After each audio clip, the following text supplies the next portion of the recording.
Oh, hey, Star Fam. I apologize for changing this. So sorry for the tardiness. Your girl is not feeling too well. I'm not sure what's going on. It doesn't feel like a cold or anything, but I'm not sure what is happening. But something is happening. But thank you all so much for your patience. And thank you all so much for joining Arnold and I. We wanted to do this a while ago, but our schedules and Arnold is booked and busy just styling the world. So this was the time. Oh, what is this? What is this? Oh, lotion. Why is my lotion hard? It's hot. Anyway, um, but this is the time that we can do it. So without further ado, let's bring up my love, Arnold. Hey, Arnold. Hey, Star family. Hey, Nikki. Here. What's going on? So guys, we are going to switch it up a bit. Time we liked the red carpet, a lot of looks on the red carpet, but we also really love it. Was better. Yeah, the Vanity Fair red carpet was better. So we're going to switch it up. We're going to do half red carpet, half Vanity Fair, because a lot of looks were gaggy. Again, I am not feeling my best. So Arnold, could you take over for a bit and just talk about the Oscars, and I'll come right back? No, girl, because I'm not feeling my best either. I just ate for the first time in 24 hours. Arnold, give me like 2 minutes, please. I'm here. Please just give your review of the Oscars. I'll be right back. I'm so sorry. Okay. So, it was a very eventful Oscars, to say the least. We are here to talk about the fashion, because that's what we do here, but we cannot deny the elephant in the room. I felt like they really could have got a little more political, because y'all know I'm always trying to be political. Not always. I'm forced to be, because, I'm a person who knows facts and has empathy and stuff. But I will say it was overall a pretty good Oscars. I had a lot of trouble watching it. I don't know if anyone else experienced this, but my Hulu is through Disney, and it was not like showing it on Hulu, and I couldn't watch it on regular TV at the time because of where I was.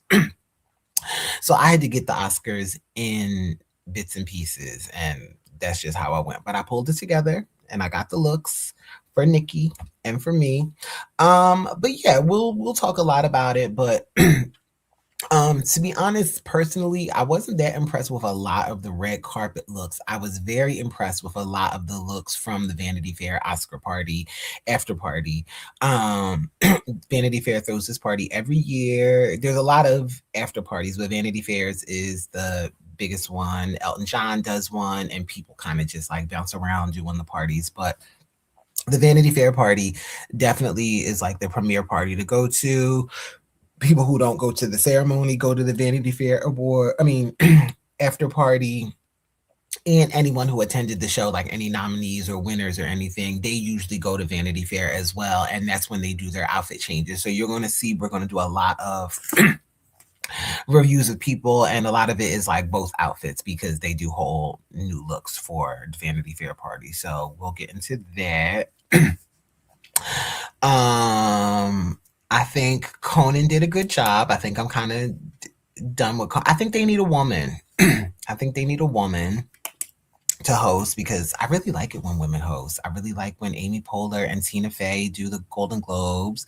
I really liked the lady who did the Golden Globes this year. They need a woman. Amber Ruffin could do it. Like any female comedian. Wanda Sykes is really great. They need a woman. I like Conan, but like if you're not giving, like I just feel like a woman needs to do it and give me what I need. They could get Whoopi. I don't know if Whoopi hosting or starring, but yeah.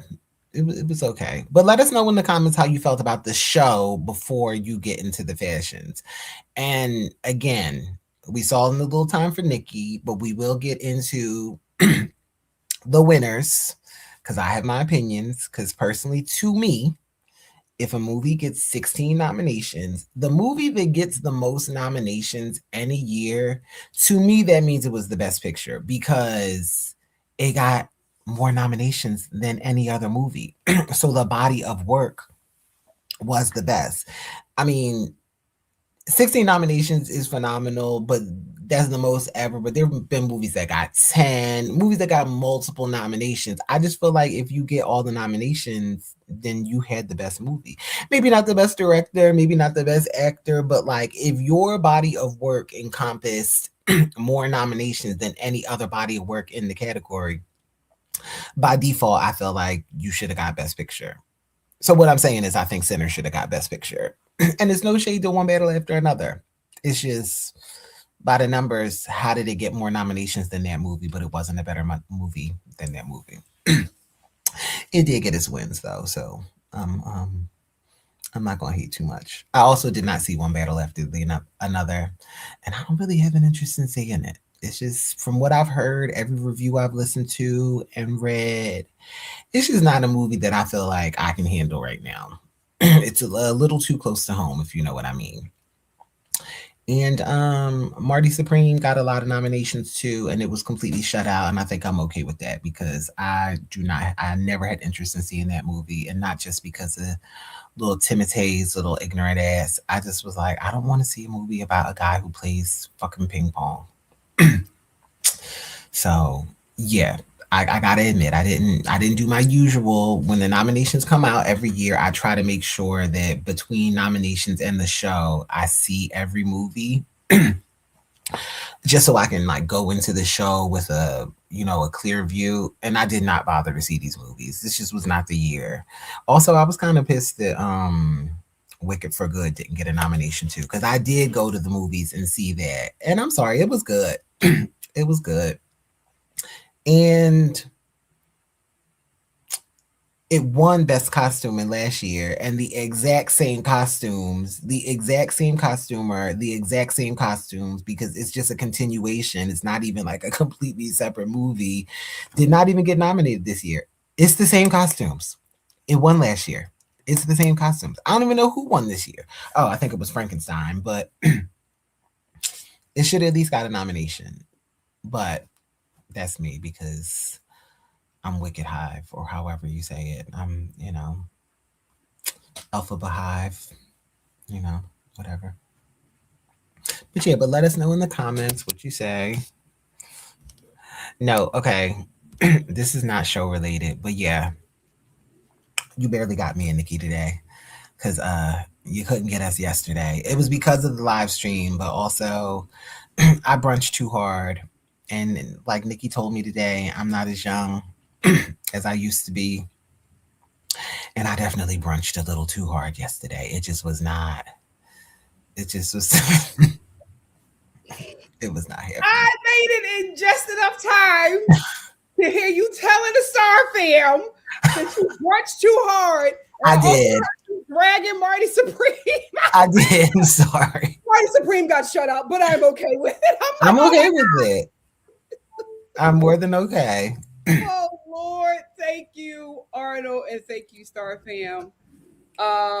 Listen, I don't know what's going on with the girl, but we gonna push through this. Okay. But thank you again, Arnold. Thank you for stepping in. Okay, right, now when I need to go, I'm fine. No. I got you. Lord, we like guys. Literally, before we got on, we were both talking about how we were both just sick. Yeah, like we are twin flames to the T. No, I really brunched too hard, but it's like you ever like just be out. Maybe not you, but Star Family, you ever just out and you're drinking and you're like, sometimes you're drinking and you're like, oh, I had a lot of drinks, like I'm getting fucked up or something, and sometimes you're just like, I don't remember drinking that much, but I am destroyed. And that was me, because I was like, I didn't even drink that much. But then I'm thinking back and I'm like, oh, yeah, you did. You did. You did a lot. But I didn't feel, but I wasn't like getting shots at the bar and everything. It was just a leisurely brunch with some rosé. And I was chilling, but the glass was never empty. You don't recover like you used to. No, I don't. You got to take some time. No, I don't. No, I don't. Oh Lord. Arnold and I are going to try to get through this stuff, fam. We will see. But let's bring up the looks. We're first, like I said, guys, we're first going to start with the red carpet, and then we're going to get into Vanity Fair. Did I add? Oh, it's added to the stage. What's happening? Oh no, what is going on? I don't need nobody looking over my shoulder. There it is. Okay. Let's start off. The first look that we have is the belle of the ball, Teyana Taylor. Teyana The Taylor. black and white look is her red carpet look, and the white look is her Vanity Fair look. Yes. Arnold? So Teyana is wearing Chanel Haute Couture. It's actually custom. Hmm. The black and white one. I believe the white one is as well. I'm pretty it is. It is. Okay. Because she's been doing her Chanel. But I think this dress is gorgeous. It was so pretty. I saw a video of her when she first sees it, when she goes to the atelier and she sees it on the mannequin. Her daughter's names are sewn into it with like little crystal. Yes, both of her daughter's names are on there. And I love the feather effect. I love the bag. I love the dress. I just thought she looked spectacular. Funny enough, I do not think this was the best dress I've seen her in all red carpet season. She's looked amazing every single time. And it's crazy that this is the bar because this is a phenomenal look. But I was like, oh, I feel like she killed it a little more at the Golden Globes. You know what I mean? That's not to take anything away from this look. This look is beautiful. Also, Chanel is having such a moment.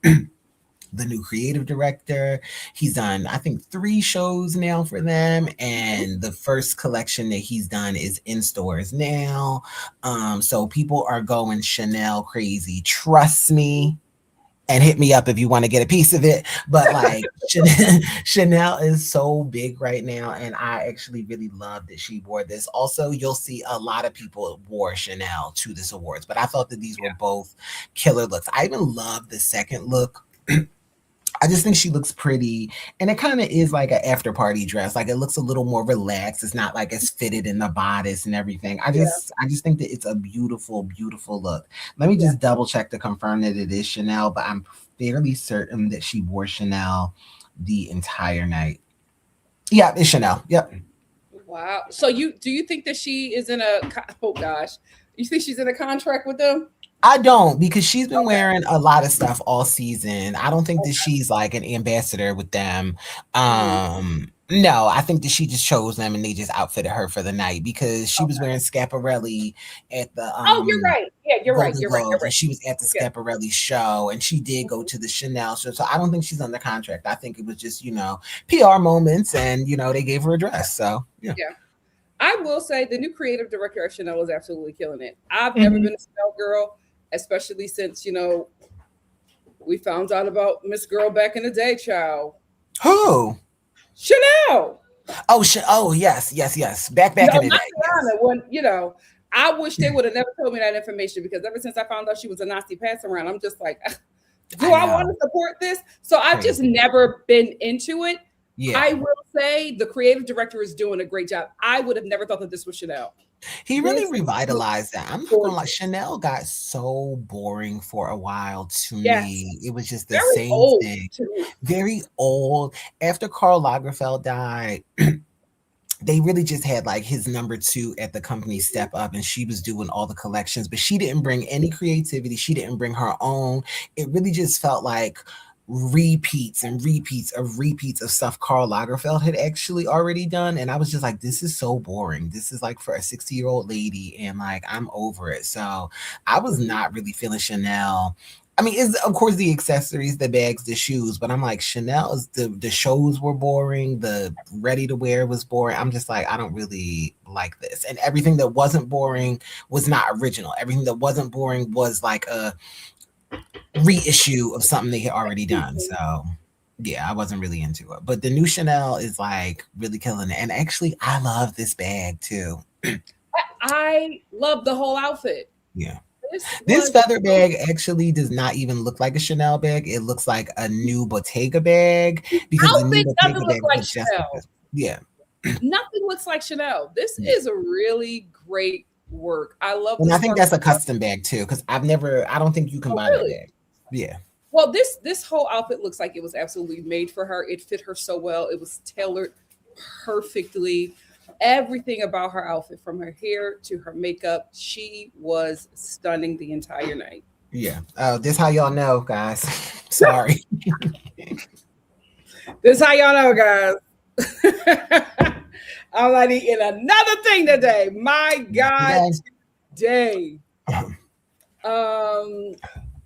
Miranda says Chanel will break you down psychologically through fashions if you sign up to be an ambassador. It's so odd. It's like they give the ambassador the worst looks. You know, listen, Yeah. Arnold talked about it extensively. I talk about it all the time.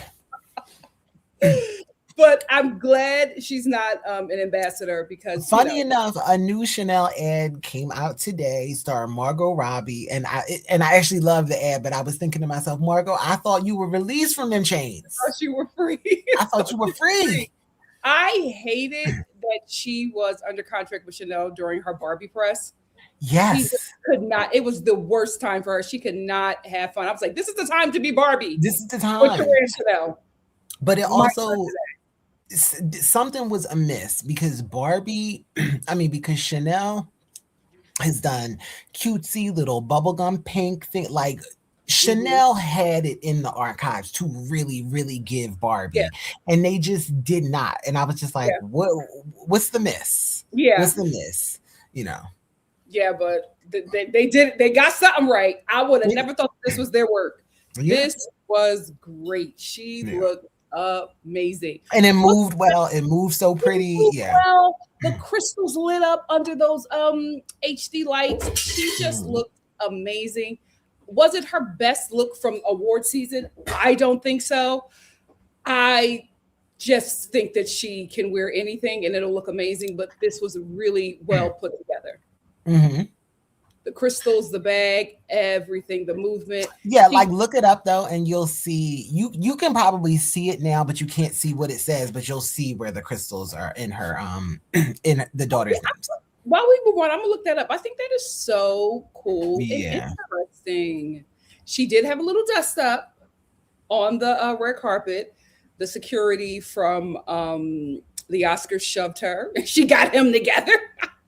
Like, what is with this security? Like, how you don't know who this is? He was doing too much. And in LA, black security do too much. Oh, okay. They do too much. He was doing too much. But the Oscars did apologize. And I don't think that security guard will be working with them ever again. No. I would imagine not. Like, not only are you pushing invited guests, you are pushing somebody nominated for Best Supporting Actor. What are you doing? But he probably saw another black person and thought that he could just, do that. But this black person, she's in a gown there at the award show. What do you think she doing? Well, I will say this. The majority of people that go to the Oscars are like not well known. Yeah. That's why they focus on the front, because that's where the talent that you will know is. But the rest is the Academy and stuff. Yeah. The entire auditorium is just like Academy and voters and like writers and like people who you wouldn't really know. Right. So, there's not there. I won't say regular people, but there are a lot of unknown talent there. So I don't know. Maybe he didn't do his research, but he'll never work for the Oscars again. Fool. Wow. Fool. You want to have the Oscars on your resume. Fool. But anyway, I think that she looked absolutely amazing. Moving on to Jun. She was, I believe it was Grace. She played Grace Zhao in Sinners. Oh, okay. Mm-hmm. Here, let me see, because I didn't really get her on the list either. Is this her red carpet or is this her Vanity Fair? I only did her red carpet. Her Vanity Fair was a little blah to me, but listen, she has been doing really well this award season. And I want to say, if you are up and coming, this is how you show out for award season. Yeah, she looks really beautiful. Been on it. She is wearing Gaurav Gupta, so an Indian designer, and Jimmy Choo shoes. Huh? Can you say the designer again, please? Gaurav Gupta. Oh, Gaurav. I think she looks really pretty. This is like nice and sculptural. I love this color. I love this train. This is so cool. I think this is amazing. Is she a dancer? I don't know, but I saw a picture and I was like, gagged. She really loved this split on the red carpet. She was letting you know. It was giving, what is that white lady with the full lips? Angelina Jolie. She was really giving. That's the only way I can describe. Sorry, Angelina. We love you. You are the best adoptive white mother. You should teach a class. No really, I don't support transracial adoption, but if you're gonna do it, Angelina do good with them kids. She said, are you familiar with Spellman? You're gonna get familiar. And she was there. And was there. Yeah. She's done, and we've only seen that baby in braids. She's done a good job. But speaking of doing a good job, I think Lee has done such an amazing job during this press tour and during award season. She has been looking very amazing, and I only see her star rising from here. I love this dress. I love how sculptural it is. And like this whole pose right here with her hands, like it gives dancer. It gives so much fluidity. It's just like her body looks elongated. Her hands look good. Like, it's a really great dress that was fitted to her perfectly. She shot it out the park with this one, but she's been doing it all award season. I love this outfit on her. Moving on, we have Queen Latifah. So Queen Latifah, first of all, Queen Latifah always looks good, like 100% of the time. Her red carpet look, you sent me this, but her red carpet look, this is her red carpet look, but her Vanity Fair looked very similar. It was just the same color, same silhouette kinda. So I was like, oh wait, is this the right dress? But let me see, because I only pulled up her red carpet. Her Vanity Fair look. I will say about this dress, I did not like the gathering around her stomach. Mm-hmm. I know it's supposed to be intentional. It didn't feel intentional. Yeah. It doesn't look intentional. No.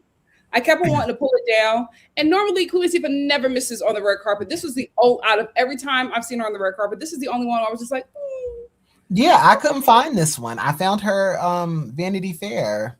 Oh, so let's move on to that. Listen. You can tell she loved this look because she looked amazing. And have we ever seen Queen Latifah blow a kiss on the gray carpet? No, she looks so good. Who did her makeup? Her makeup looks so good. Her makeup and jewelry looks so good. Some A-lister. She's in Jean-Louis Sabaji. And she looks amazing. Yeah, I'm sure it was some A-lister. I know Queen Latifah pays well, and I feel like she tips. She takes care of her people. Yeah, she does. Like, I know she does. Like, even the people who like work for her in a otherwise professional capacity, I feel like the hair and makeup, they're rewarded. Yeah. Because they stay with her forever. Yeah. They stay with her forever. This was her best look of the night. She had so much fun with this. She felt so pretty. I was just like, why didn't we just go with this one the whole night? Yeah. Also, it was so similar. You really could, and you weren't nominated. You could have just wore this the whole night. Yes. Been, the whole night. I even like her hair. I love her hair. Everything was worked really, really well. This was a great look on her. I love this look. I love that Queen Latifah don't invite you to be in her business, but she don't hide her business. Exactly. Because she be on every red carpet with her business, but she ain't denying or confirming nothing. But she just, mind your business. Whole family posted up. Whole family. Ask the question. A family. But what I also love is that she's so respected. People don't get in her business. And people don't care. It's not no scandal. You don't hear. It's like you don't get in her. Respected is the word. Mm-hmm. Yeah, respected. That's exactly what. Don't get in her business, and it's fine. A queen. She looked so great. I love this. I said, "Oh my God, we got Queen Latifah blowing kisses."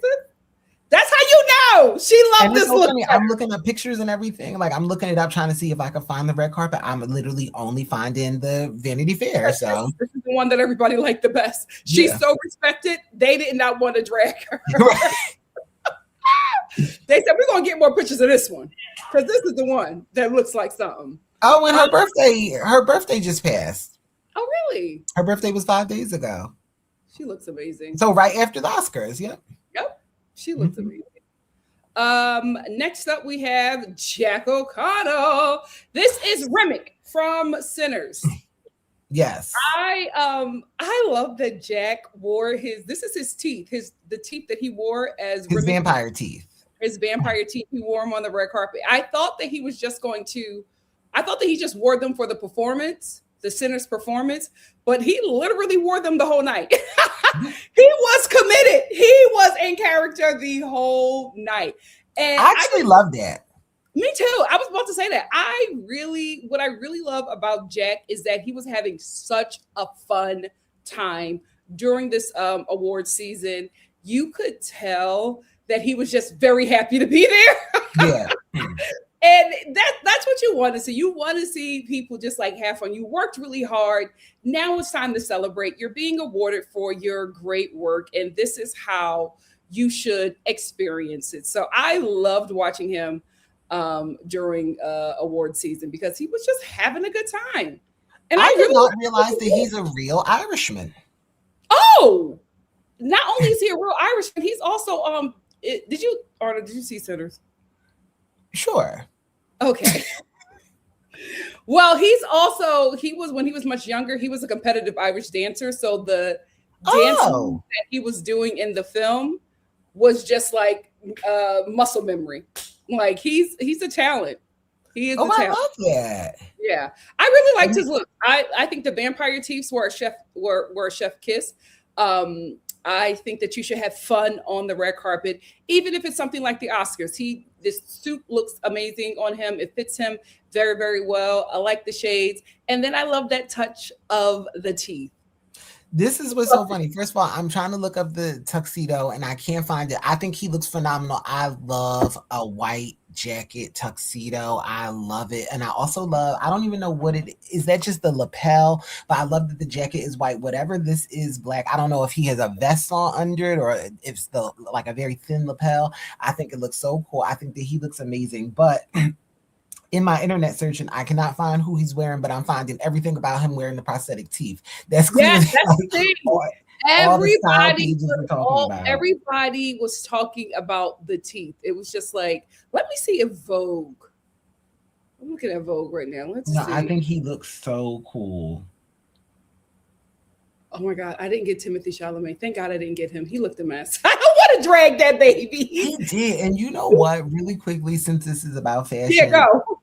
He used to, and it's not just because I don't like him anymore and because the internet fell out of love with him because, he let them Kardashians drag him down, That's what it is. And he doesn't have culture anymore. He used to dress so fucking cool on the red carpet. He really was like the it fashion boy for a little while when he was doing like Call Me By Your Name and like the first Dune and like all these movies and Willy Wonka. I was like, oh, he looks so like he dresses so cool. He's a slim guy. He's a young guy. He was doing like experimental kind of fashions. It wasn't just tuxedos. Now he comes out. I'm like, dude, what are you wearing? Like, we know you got it in you. What are you wearing? Like, here's the thing.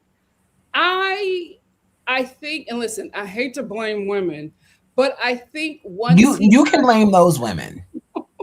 I think once he got under the Kardashian spell, I think they took over just about everything, especially the styling, because whoever he was working with before, I think they really styled for his personality. I think they really styled for his audience. I don't know what this look is now. I don't know what's going on. It's just he has not been eating for a while now, and he used to be that white boy. He did. That was really bringing it, and now it's just like he's doing this really weird cosplay, Black American cosplay. Oh, and you know what? And I gotta forget. A couple lives ago, I almost defended him because I said, oh, he's from New York and he went to LaGuardia. Maybe this really is like how he acts because you were like, no, he's doing cosplay, he's doing Wicca cosplay. And I'm like, I don't know. He's from New York. Like white people from New York are a little different. Now I do think that it's cosplay because now he's doing something else because now he's like douchey LA white guy and, you know, just saying stupid shit. And it's also like douchey, but it's also not real. It's not authentic to him because you did grow up in New York and your mom is a ballet dancer and your sister is a ballet dancer. So you grew up, whatever your opinion is now, you grew up having respect for the arts. You are an artist and you seem to be very serious about your art. Nobody who is an artist is disrespectful about other arts, disrespectful and dismissive about other arts in that way. That's something that you said because you thought it would be funny.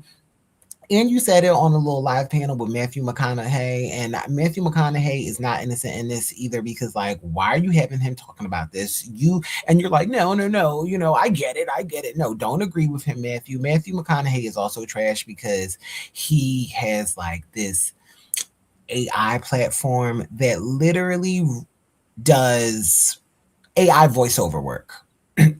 You are an actor who has a company that steals jobs from actors. You just invested in it because you're a successful actor and you got millions and millions of dollars at your disposal. So you think you're going to make some money off of this. Fuck you too, Matthew. So we're talking about Timothée Chalamet, guys. I was looking up Jack's, it's Arnold. Dunhill. I love Dunhill. Yeah, he's wearing the Dunhill tux. We were...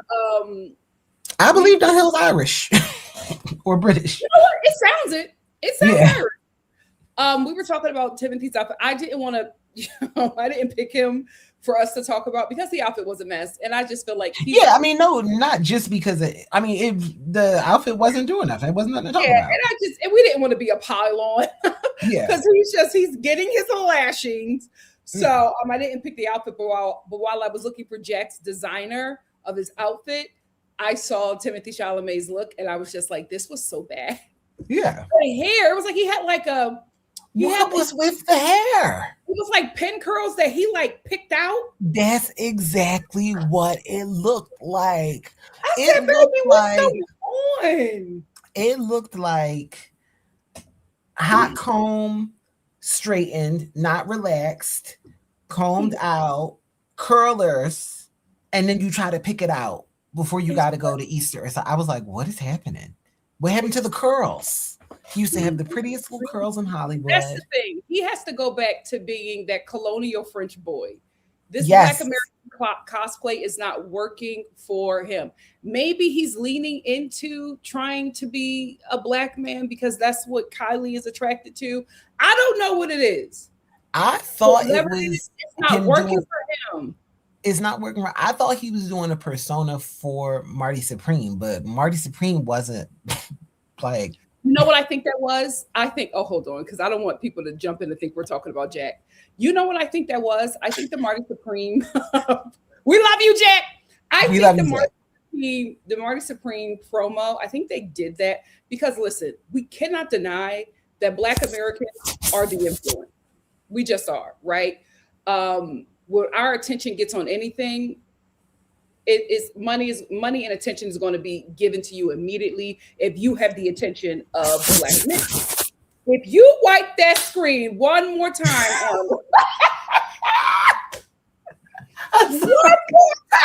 I apologize. Go ahead. No, I'm joking. So anyway, hold on. I want to get this comment, not the thin girls. So I do want to say this about him. I think whoever he was working with before, when they were dressing him like a colonial French kid, I think that's where he eats. I think this whole thing of him being from New York, so these people he can act like that. No, because what we can't do is say that New York is a city of immigrants and was built by immigrants, and then have this white boy who was from New York City cosplaying Black Americans, because then the narrative doesn't add up. Mm-hmm. Because how is the culture of New York City Black American if it's a city that was built by immigrants? That's not making sense. Funny enough, he actually is a child of immigrants because he is French. So. So it's just not, it's not adding up. And I think people are just giving him an excuse because they like him as an actor. And that's why celebrity culture has to die, because that Marty Supreme promo was extremely problematic. I hated it. Ripping off a culture from people that you all do not respect or see as fully realized human beings. It was okay. You didn't have a problem with it. And now that everybody decides to hate him, all of a sudden it's he's cosplaying Black Americans. Well, yeah, he was doing it like a month ago and everybody was eating it up. I also didn't get it, because why was the promo for that movie? The movie, he's not like a rapper. Because the movie was not going to do well in the theaters. So this is how they advertise, right? It's a lot of, basically the advertisement was rage bait, right? Yeah, it was. Shalamé dropping this video. Timothy Chalamet wearing Timbs on, the red carpet, posing and like these little windbreaker jackets, and yes, like, so it's just and like, everything was branded. Yeah. Yes, because you're not talking about Marty Supreme. You're talking like, what is Timothy? Why is he dropping a rap video? For? It's like, it's not making sense. Like, then you go watch a movie about ping pong.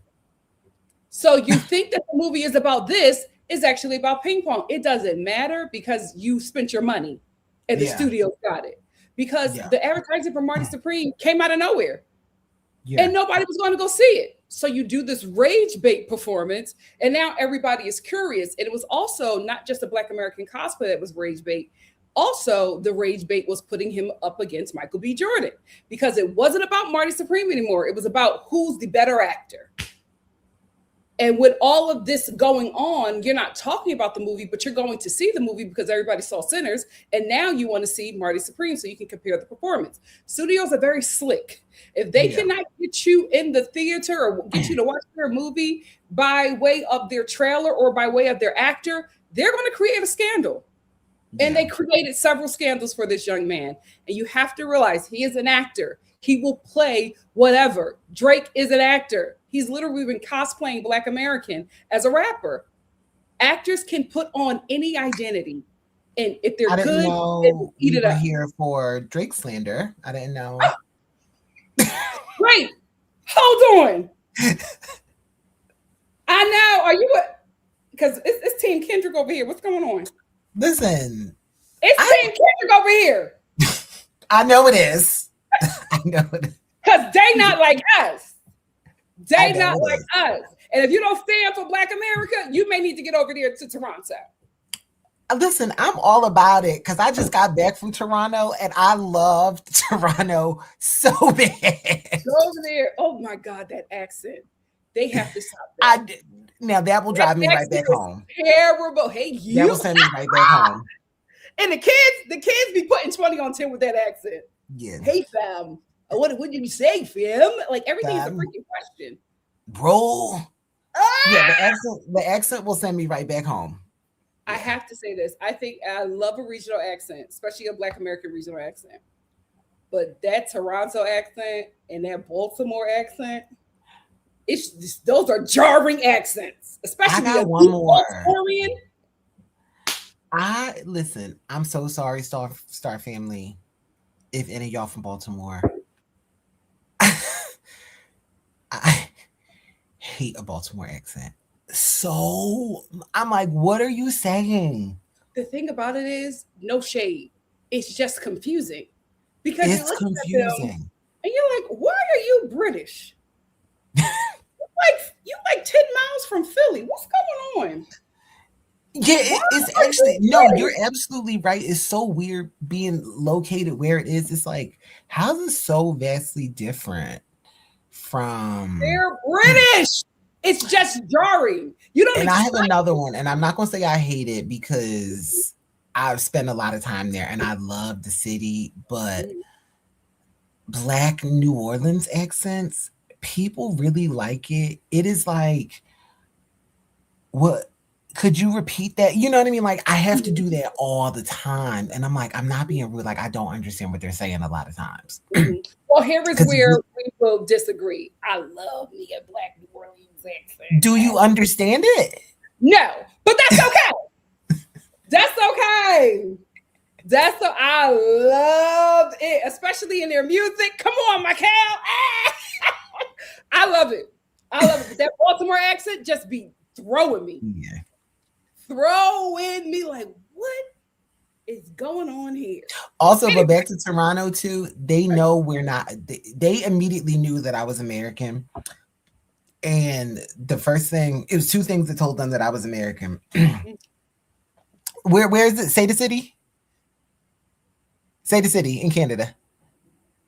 Who, me? You. Yeah. What's it? Toronto?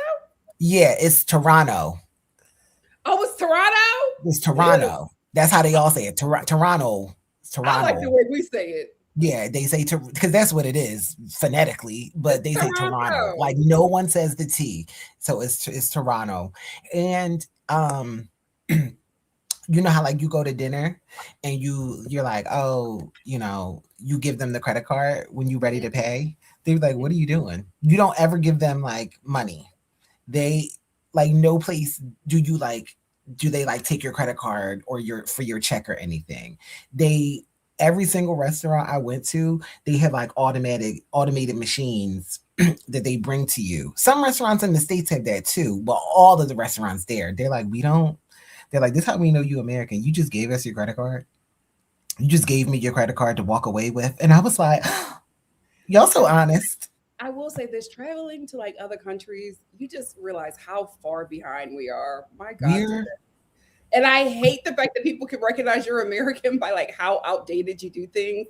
Yeah. Oh, it's so embarrassing. Yeah. Anyway, we strayed from the path. Okay.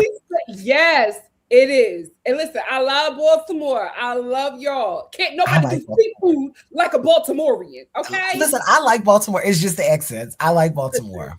Well, every time I go to Philly, me and my family do a Baltimore black food tour. Because y'all know how to see. White people in Baltimore have accents?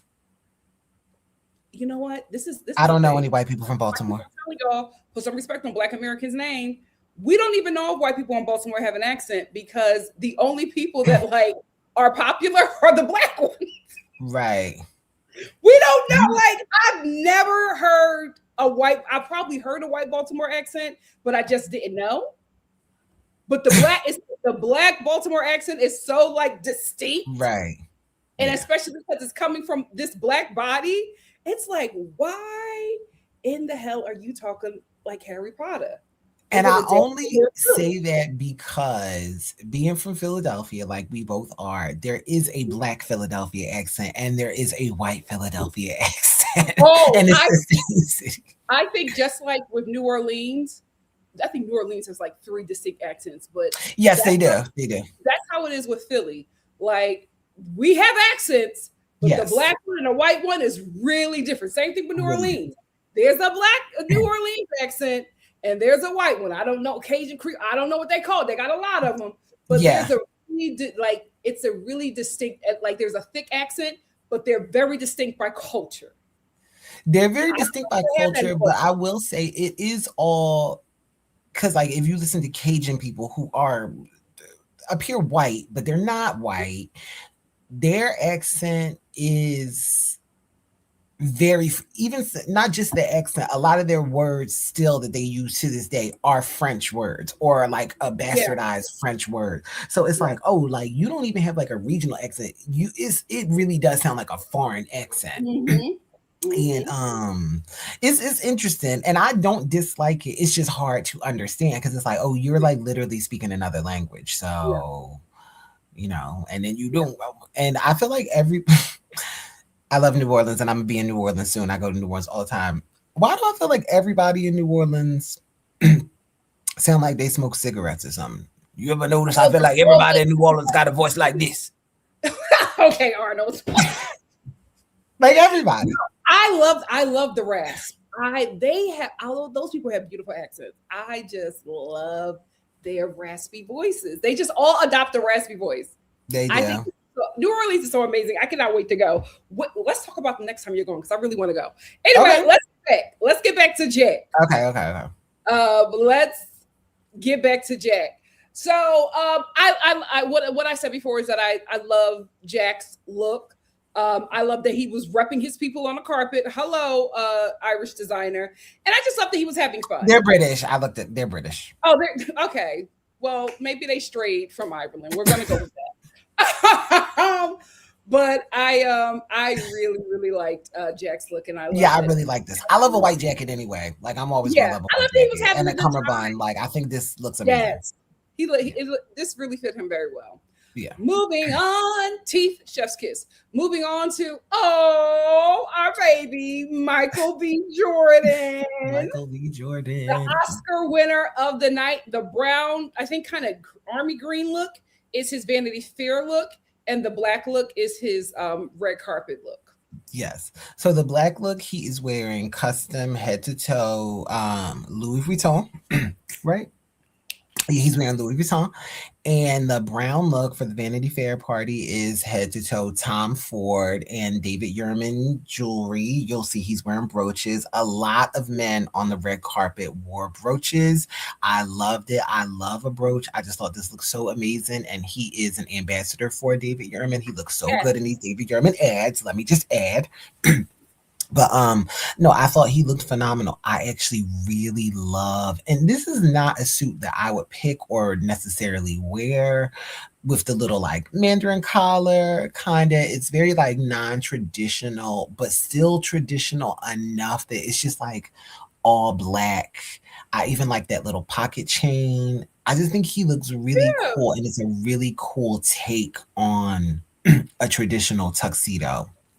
I love the Tom Ford. I'm gonna be honest, like Tom Ford got some of the best suiting out, and it is expensive. Louis Vuitton is expensive. Tom Ford is expensive, but when I tell you that shit be cut to your body, like they got a team of tailors. The new designer, Hader Ackerman, is a magician. Like he's doing exactly what Tom Ford, the man, would want. And it just looks amazing. But no, I loved it. I actually loved it. It was brown. So it was a little more relaxed. It was a little more party. It wasn't black tie. So I think that he, knocked it out of the park, both looks. I thought he looked amazing. What I will say about both of his looks, very well fitting. Like the suits really were wonderfully tailored to his body. So I'm not surprised that he was in Louis and Tom Ford. You know how I feel about Tom Ford. Tom Ford will make Gollum look sexy. Yeah. He knows what he is doing with these suits. He looked amazing. I think this was the perfect outfit to wear to accept his first Oscar. Oh, so proud of him. He's a very handsome man. He is a very handsome man. The shades, but he's an older millennial. But I was just like, ooh, pop. I can't. How old is he? He's, I think, 39, 40. Okay. Yeah. He's, so the shades is just like, okay, well, older millennial core. I think it was just part of his look. He's 39, yeah. Yeah, 39. I could have done without I would have wanted a dark shade. Yeah, I like the shades. I don't like that they're that color. Yes, I would love to see him in like a nice dark shade. I don't know. I would say Gucci, but the Gucci glasses are a little too much. A little else. Or like a dark tortoiseshell. Yes. Like dark brown. Yeah. Yes, but he I would like that. Very, very amazing. And congrats, Michael. I have a confession. Okay. Confession time. I never really thought Michael B. Jordan was that good an actor. I never thought he was that good an actor. Really? Yes. I told you I said that. Remember, I told you I said that at dinner with a bunch of our mutual friends, and one of them came for my neck. And I was like, didn't see Sinners yet. I'm just saying in other roles, I haven't thought that he was really, really good. Mm-hmm. He's in good movies and he gets good roles, but I never felt like he was a really, really good actor. And my brother actually said that too. And I thought it was so funny because I was like, I don't say that because people like love him. And he said it. He was just like, dude is like the worst actor, but I'm very proud of him. I'm very happy for him. And he was like, I just feel like he gets roles that like any actor could do, but I'm never really blown away. However, I know that he played 2 roles in Sinners. 3. He played 3. I was Go about ahead. to say that. I was Go about to ahead. say that. I was about to say that. And from all accounts, this really was like the role of his career. So I'm very happy for it. And I like him. That's the thing. I'm like, I like him. Like, I like him on the red carpets. I like whenever I see him. But like in movies, it's really like in Black Panther, I was like, I don't feel like he made the movie for him to be like the villain. And then like the little bit of Creed I saw, I'm like, it's doing okay. I just was not blown away. But I heard that this is really his star making role. So I'm super happy for him. Listen, let's get into it, Arnold. Okay.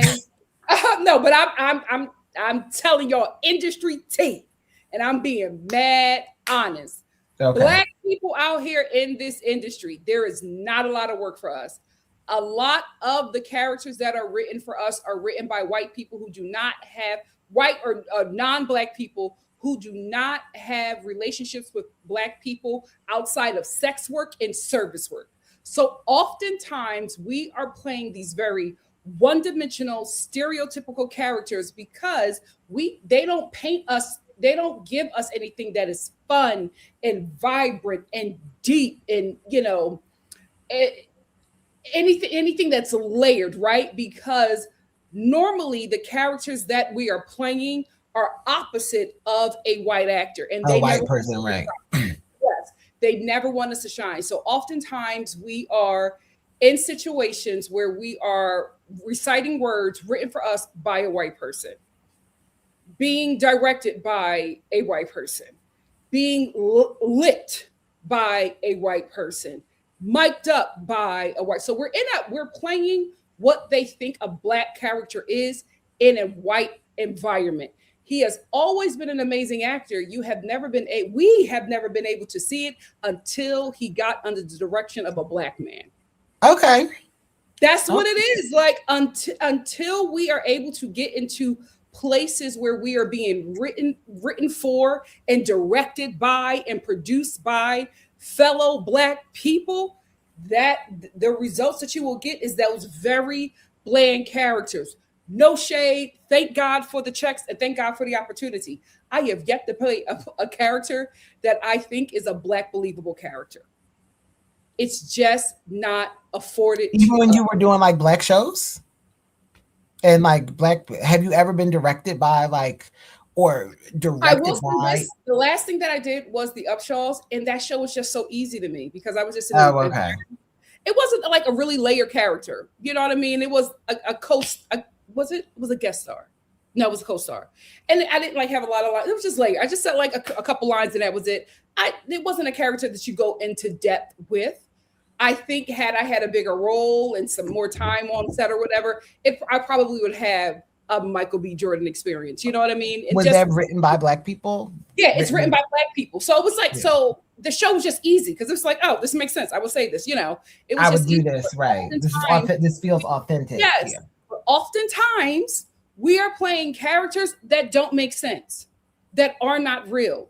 And you can't make them your own because if you try to make them your own, the director is going to correct it. The writer is going to correct it because although a Black person would say it like this, you would know that as a Black person, they don't think a Black person would say it like that because they don't know Black people. They don't know Black people. So you're being corrected. You're being, oh, don't say it like this. Say it like this. So it's like, no, it's the truth. So that's what happens. But you have this brother who is reading the words written for him by another brother, directed by another brother who can see his like who like when he's acting can catch certain things because for oftentimes, especially for Black Americans, a lot of conversations we have are telepathically. So he can catch things that's happening with him and direct him in a way to get that performance. I will say this. I knew he had it in him because as a fellow actor, all Black actors go through this. So there's so much more in us. We're not allowed to be great in this industry. I will say I left that theater gagged. said, "Oh, you're an actor." Oh, okay. Like he did, like for me to know that there was one of you, and you convinced me that there was two, and I was attracted. First of all, he played twins, and I was attracted to one, and I wasn't attracted to the other. That was okay. That because even to this day, I said I need me a stack.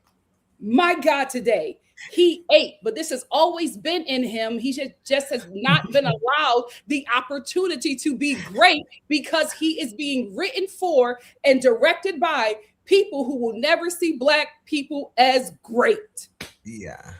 That's why we need more Black writers. We need more Black directors. We need more Black production because you'll get this work out of Black actors if we are in a position to be great. Instead of just an accessory to a white character that cannot clear us in talent or looks. Hallelujah. That's all I have to say, Arnold. You said a mouthful, okay? No, I didn't say a mouthful. But so that's the thing. He's been a great actor. He just was never allowed the opportunity. Mm-hmm. I think he also did good in the white. He was a child, like child actor. Every kid is going to be a great actor because they don't yet have. They're not censoring themselves yet. They're not scared yet. Oh, in The Wire. Yeah. So child actors are always going to be good. It's when you get to be an adult and you to live through some things. Let's see what you got. So very well deserved. We probably would have got this performance out of Michael had he had better opportunities. It is what it is. It is what it is. Oh, you like smoke? I love me some Stack. I would have went out there with him. Fight me! I would have went out there with him. My God, today. Please. First of all, when I saw the promo pictures for Stack, I said, "Oh, what is this? This is Michael? This is Michael?" I'm clocked in. That's what a lot of people said, that it was very believable. In. Like you really felt like it was two people. Like yeah. He did such a great job. And I want to highlight this. Yes, more Black casting directors as well. There's not a lot. There's Speaking of, this was the first Oscars where casting was a nominated category. So like casting directors were nominated for the first time ever this year, and someone won for casting. Which I think is necessary. Like, yeah, I like that. Those people go out of their way to find the best for the job. Yeah. Sometimes the best for the job doesn't get picked because it's all about the producer and director. Because there was an interview with Ryan Coogler, and he was actually talking about watching the audition tapes because at the end of the day, he has to work with these people. Right. So he has to see if it's going to be a good process or not. So oftentimes the final decision is made by the director, but the final decision is made by the producer because the producer is the money. But he looked amazing. We're so proud of him. We hope he can bring Stack back out again. Yes. My God, today. Moving on, Ryan Coogler. Let me tell you something. It was so hard for me to get a solo picture with him because he loved that wife. He loves. I think these are the only ones I saw. Every other picture when I was looking it up. And that was probably maybe because Zenzi went to the bathroom or something or took a phone call. Yeah. Every other picture is him. He don't play about that. No. He don't play about that. No. He and Zenzi actually are wearing custom Louis Vuitton. I think this is the best he's ever looked. I absolutely agree. I think he looks so good. This suit looks so good. I think he's wearing a white tie. Yeah, he's wearing a white tie. I just love the whole look of this. I just think the fabric looks expensive. I love the cut of this pant leg. It looks like not like a boot cut, but it just looks perfect to me. The shoe looks good. I thought his hair looked good. I love. Let me get the picture of his hair. Hold on. He had a guitar in his hair. I just thought he looked so good, and I'm so happy for him. Like, I'm so happy for his success. Me too. It's so well deserved. He should have been up there. You know how to do. And he's been working. Like Fruitvale Station. What was that? 2014. Yeah, and that was his first film. He came out the gate with it.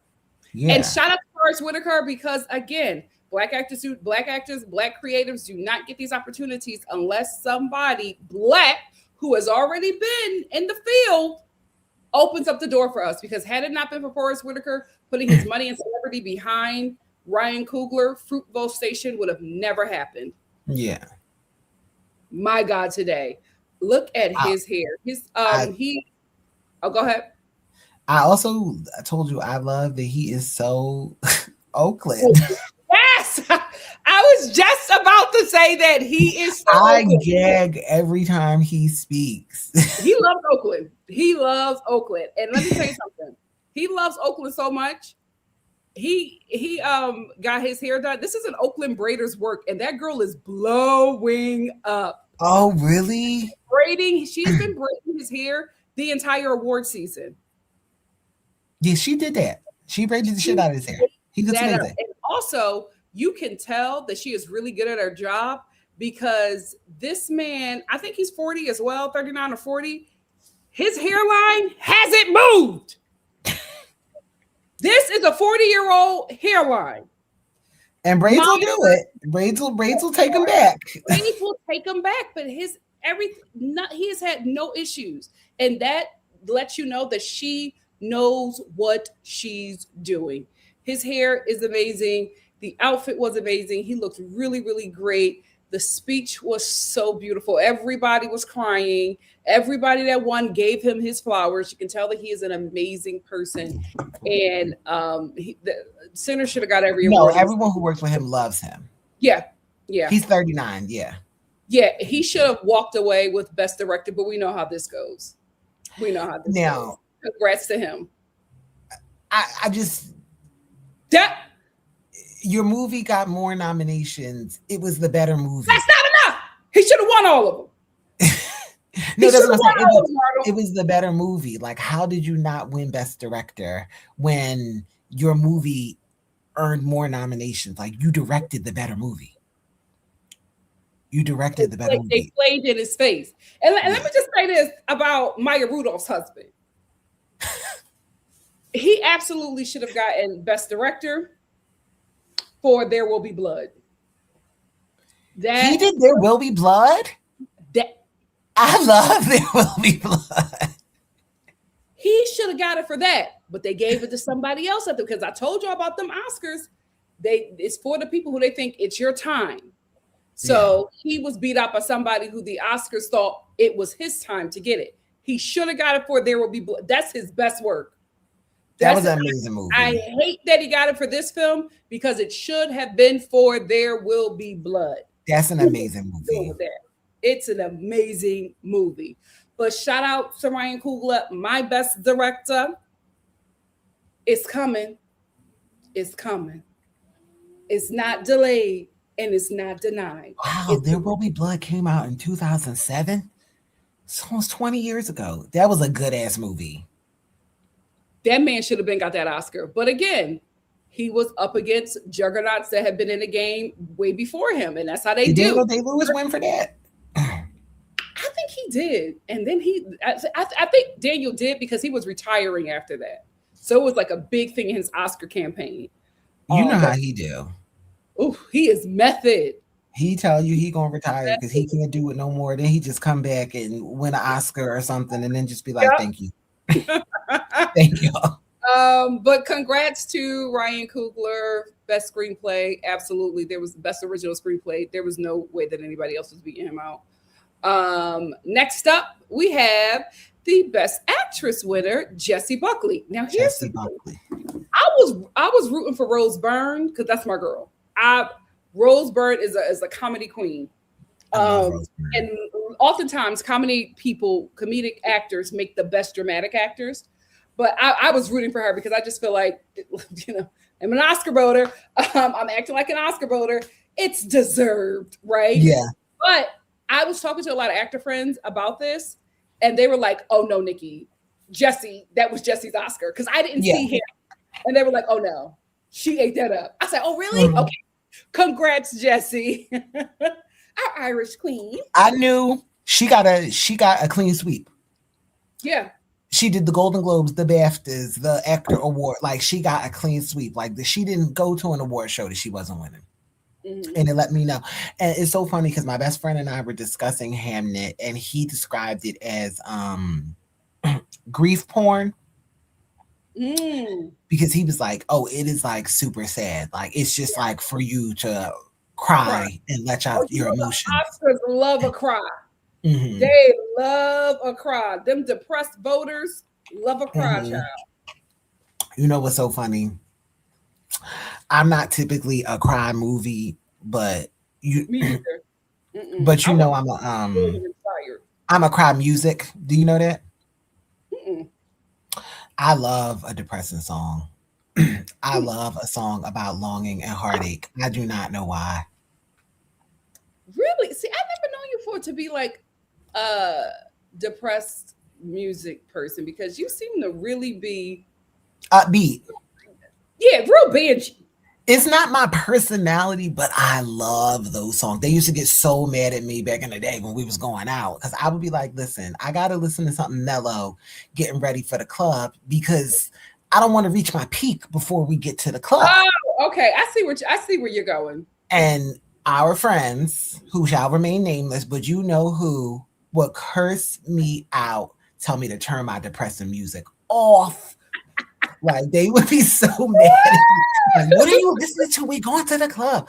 I'm like, I just gotta get, like, I gotta iron, I gotta like do my routine, and they'll be like, none of that. So yeah, I love it. I love a slow, moody song. Yeah.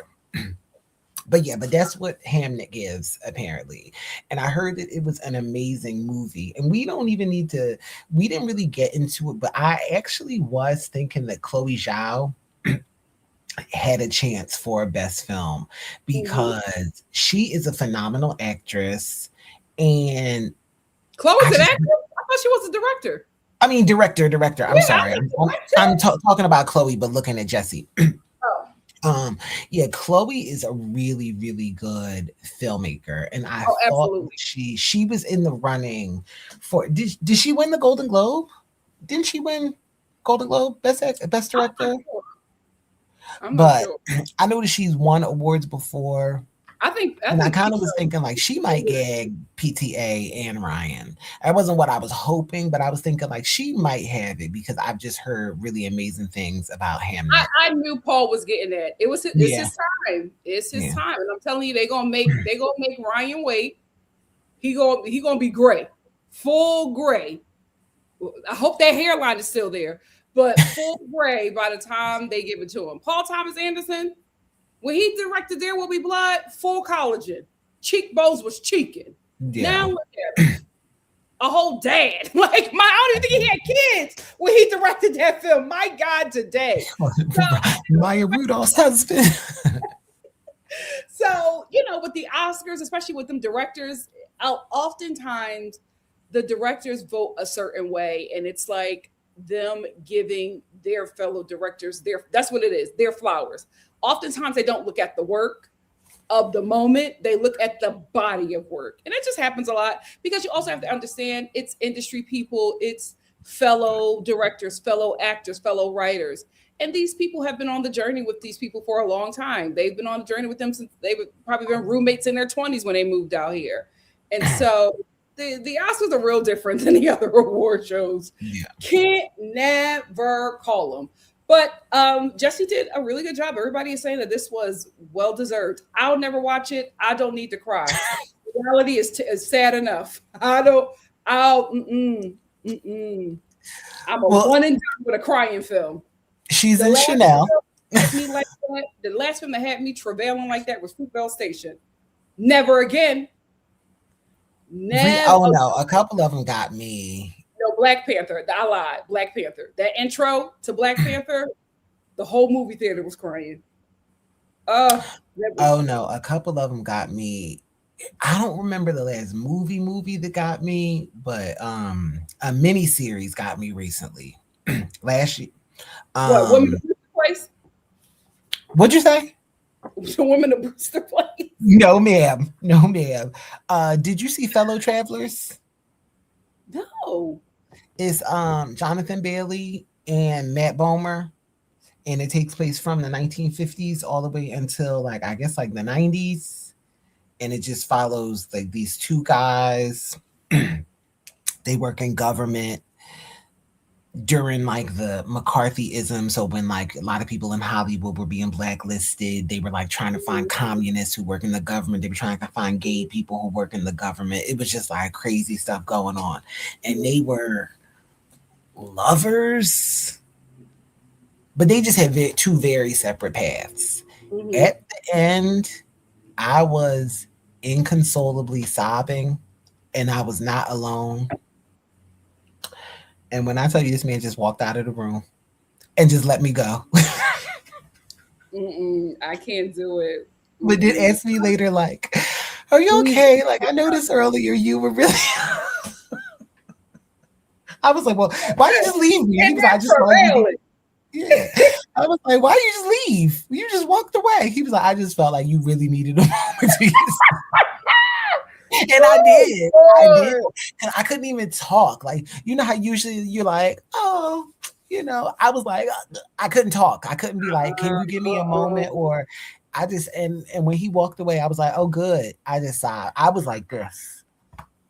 Oh, yeah. Okay. So I won't be watching that. I'm going to answer this real quick, and then we're going to get into, I don't think we talk about Jessie's outfit, but Dahlia said, Haunting of Hill House had me boohoo crying. My God, I couldn't hold it together by the end. Same. I literally watched that thinking that it was going to be, I thought it was about horror. It was, but my God, I was bawling. And it was another, I think it was called Midnight Mass. Bawling, like body shaking. Yeah, that's how I was in Fellow Travelers. I thought this was supposed to be horror. Absolutely not. Absolutely not. But Arnold, who is Jessie wearing? She's wearing Chanel by Matthew Blasé. Now this looks Chanel. Yeah. Yeah, this is very Chanel. Yeah. She looks cute. I like the color. I think she looks cute on her. I loved her hair. You know who she reminded me of? Carey Mulligan. Who? Oh, I get Carey Mulligan. I can see Carey Mulligan too. Yeah. But this reminds me of Gwyneth Paltrow when she won her Oscar for Shakespeare in Love. I thought this it was is Gwyneth. very bad. So bad. This is very, very Gwyneth. This is also the time where Gwyneth and Brad Pitt had morphed into the same person. Yeah. But this is what this was giving. You know that's the thing Brad does, right? Everybody says that. He didn't morph into Robin Givens. No, I don't think he did. I don't think. I think that was a harder transition. He morphed it now. He did. Him and Gwyneth did morph. And he morphed and Jen. But he didn't morph with Angelina. I mean, I think that his style did switch up a little bit when he got with Angelina. He didn't morph into her. He didn't look like her. Mm-hmm. But he was dressed a little different. He looked like Jen, and he looked like... He did look like Jen. They looked crazy. They looked like fraternal twins. Well, you know them straight boys, they love harvesting their partners. So that's probably what's going on there. You know why? Oh, because tell me why. Straight men don't have personalities. Period. Period. And when they do, they're bad. They have nothing. They have nothing without their women. They give nothing. They have nothing and they give nothing. Until the women wake up and see it, there we go. Let me, especially in terms of like style, because like celebrity women will be known for like their personal style. Really, men, I will say like actors very rarely are, or maybe recently, but back in like the 90s, you had huge megastars like Tom Cruise, like Brad Pitt, like, you know, Christian, like all these men, they were not known for like their style or for like their personality. They were just like known for being very attractive. They were known for the movies that they did, and they were known for the women that they dated. Meanwhile, you had women who were like style icons. You had like Jennifer Aniston, Angelina Jolie, and Julia Roberts, and like all these women who were big star, Melanie Griffith, and all of them. They were known for what they wore and, you know, their personal lives and the men that they dated and stuff like that. But the men were not known for like their personalities. Like nobody ever said that Brad Pitt was like funny in the 90s or that he, you know, dressed well or like they just came to award shows in suits. He did date. He was definitely a Hollywood pass around. Listen, and this is just word on the street. I can't confirm or deny nothing, Brad. But they said that Robin Givens was the first high profile woman in the entertainment industry that he dated. But as a lot of you mentioned, Mike Tyson choked him. That's not funny. But Mike Tyson choked him and he broke up with her. He was just like, I can't do this, Robin. I'm sorry. But he has I won't put their business out there because they probably don't want everybody to know that. But all of the women that he dated until Mike Tyson put the fear of him was black women. So Brad Pitt, with all the women he was with when he first got out there in Hollywood was black women. Robin Givens was like, I think she was the last sister. Did he date Sandy Newton? Yes, he did. I was talking about somebody else, but I was just like, she said that in an interview a long time ago. I don't know if she want that brought back up, but that's where I got the information from. Because he for sure dated Sandy Newton. Yes, he was like, Brad dated everybody in my black girl circle. Wow. So they switch up with opportunity. Go back home, Brad. Go back home. No, we don't want. He can stay over there. He can stay over there. We stand with Angelina in this house. This is true. Never mind. It got tricky. And them kids. They got tricky. But we can never deny his Fight Club days. My God, today. Next up, we have Chase Infinity. Arnold. So I actually did not know very much about Chase Infinity. I know she's in one There Left Another, and I think she was before that. She was known for like some TV show that she was in. I think she is a beautiful young Hollywood starlet. I think she's going to be like the next girl. She's wearing Louis Vuitton. I thought this was so pretty. Was this red carpet? Because I know she wore this. Did she wear it both events? Because I know she wore this to the red carpet. I didn't see her Vanity Fair look. I think she wore this to Vanity Fair too. Oh, good for her. She probably don't know. I'm pretty sure she wore this to Vanity Fair too, because that's the pictures I saw. But yeah, I think she looks amazing. I think this is like just a really pretty dress. Like I was kind of like, oh, what is this little like cascading ruffles in the front? But I just think it's cool. And I just really, I'm trying to see if I can find another dress for her. But I think she wore this to both events. But I thought this looked pretty. I thought it looked young. I love that she wore her micros, even though I know it was some controversy around that. Who a child? Yeah, was it from E? Somebody from E. Yes. And I don't even think that when I heard it in context, I don't think they were being like insulting. I think they just didn't know how to describe micro braids because they called it, they said it's an undone look. And like, that sounds insulting, like it's undone. But I think what they meant that the braids are like undone at the end. But if you knew a black person, if you ever met a black person, if you consulted with a black girl, you would be like, she would tell you like, that's intentional. Like, what are you talking about? So it came off like undone, like, oh, her hair's not done. But it's like the braids are undone, but that is intentional. That is what micros are. And I was just like, how do this is a thing. Am I giving too much grace? Arnold loves to give grace to Alabaster people. I'm not, because I don't even know who it was. I don't even know who it was. That is a white British woman. She knew exactly what she was saying. Oh, it was a white British woman? We have undone hair on the red carpet. She knew what she was talking about, braids. That's what this was. They have a problem when we wear our hair, our cultural hair. They have an issue with that. Cultural hair. They think the straight is how it's supposed to be. And I'm gonna say this. If it was a white person that had big curly hair, whatever, she would probably have found an issue with that as well.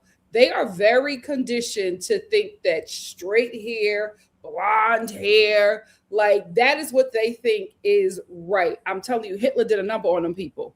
Because how in the hell does this look undone? She looks amazing, and she's been sporting this the entire award season. I kind of think this is the look I've seen from her. Yes, and she's been doing a lot of natural hair looks for her debut. I think she looks amazing. I just had to get this mug. This young lady is gorgeous. I love the hair. I love the dress. It fit her perfectly. I am excited to see her star shine. No shade, but, and I'm just being very honest, this is the kind of light skin or biracial I would want to like take roles. You know what I mean? Because I just feel like Chase likes her black side. And she will, you know what I mean? And she not only likes her black side, I think she has in community with. So I feel like the work that she in community is a perfect thing to say. In community. Yes, I feel like the work that she will do will be very respectful to Black people. So I don't mind her, you know, if she gets cast in a role, I'm just like, oh, okay, it's Chase. You know what I mean? Like, I know that she's not going, you know, embarrass us. Yeah. So, I am shocked by the number of biracial people I either meet or, you know, otherwise encounter who have like no attachment to or familiarity with Black people or Black culture or anything. It's like, how did this happen? That is the result of that deadbeat Black daddy. Like, because he loved the white privilege when he could benefit from it. When he got competition from them biracial kids, he got out of it. It's like, how did this? Oh, I wanted to tap into your privilege. I didn't want to tap into responsibility. So right. It's the weirdest thing. That's on the Black parent. That is on the Black parent. I'm not even going to blame the white parent because that Black parent chose that white parent. No. And they could take efforts, but sometimes they just don't know. You know, you just don't know what to do or where to start, because your whole reference as like a white parent to a biracial child, not all the time. Sometimes your reference is your spouse, your partner, or whoever you had the baby with. You know what I mean? You don't know where to take them to get their hair done. You don't know without like really, really, really trying. It's easier to just raise them in your community, which is fine. But it's like, oh, you don't have like no attachment to no Black, like you don't know any Black people. Like, I think that's so interesting. And it's the Black parent. It's that deadbeat Black daddy and his deadbeat family. Because even if he ain't in the life, we're the grandma. We're the auntie. Now that's really weird because I know Black grandmas, and they will be like, bring that baby over here. Yes, but not the biracial one can't come over. Right. It's only so much. Oh, she won't bring the kids around that we're going to take. Yeah. It's only so much before it's just like, you guys are the problem. Yeah. We said all that to say, Chase, very proud of her. Excited to see, like I said before, excited to see her star rise. And I feel completely comfortable with how she will represent. I don't know if she's light-skinned or biracial, so part of her family within this industry. Wait, is she not even biracial? You don't know? I don't know. I mean, with a name like Chase Infinity, I don't think this is a light-skinned name. Let's see. Because so, you know Hollywood will care when it comes to Black people. Like, you can play, like, as long as you look it, Hollywood will let you play it. They do not care when it comes to Black or biracial. I mean, the whole point of the movie is she was playing a biracial girl. No, but what I'm saying is they don't care when it comes to Black or Black presenting actors, just as long as you look like it. They don't like to find. They're not. Oh, of course.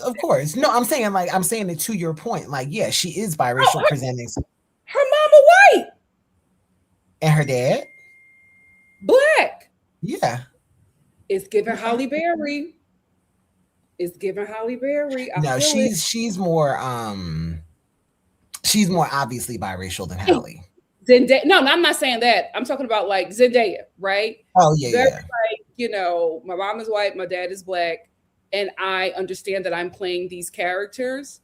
that are for like light skin black. You know what I mean? Like I understand that I am in a space, but I feel like this person will represent correctly.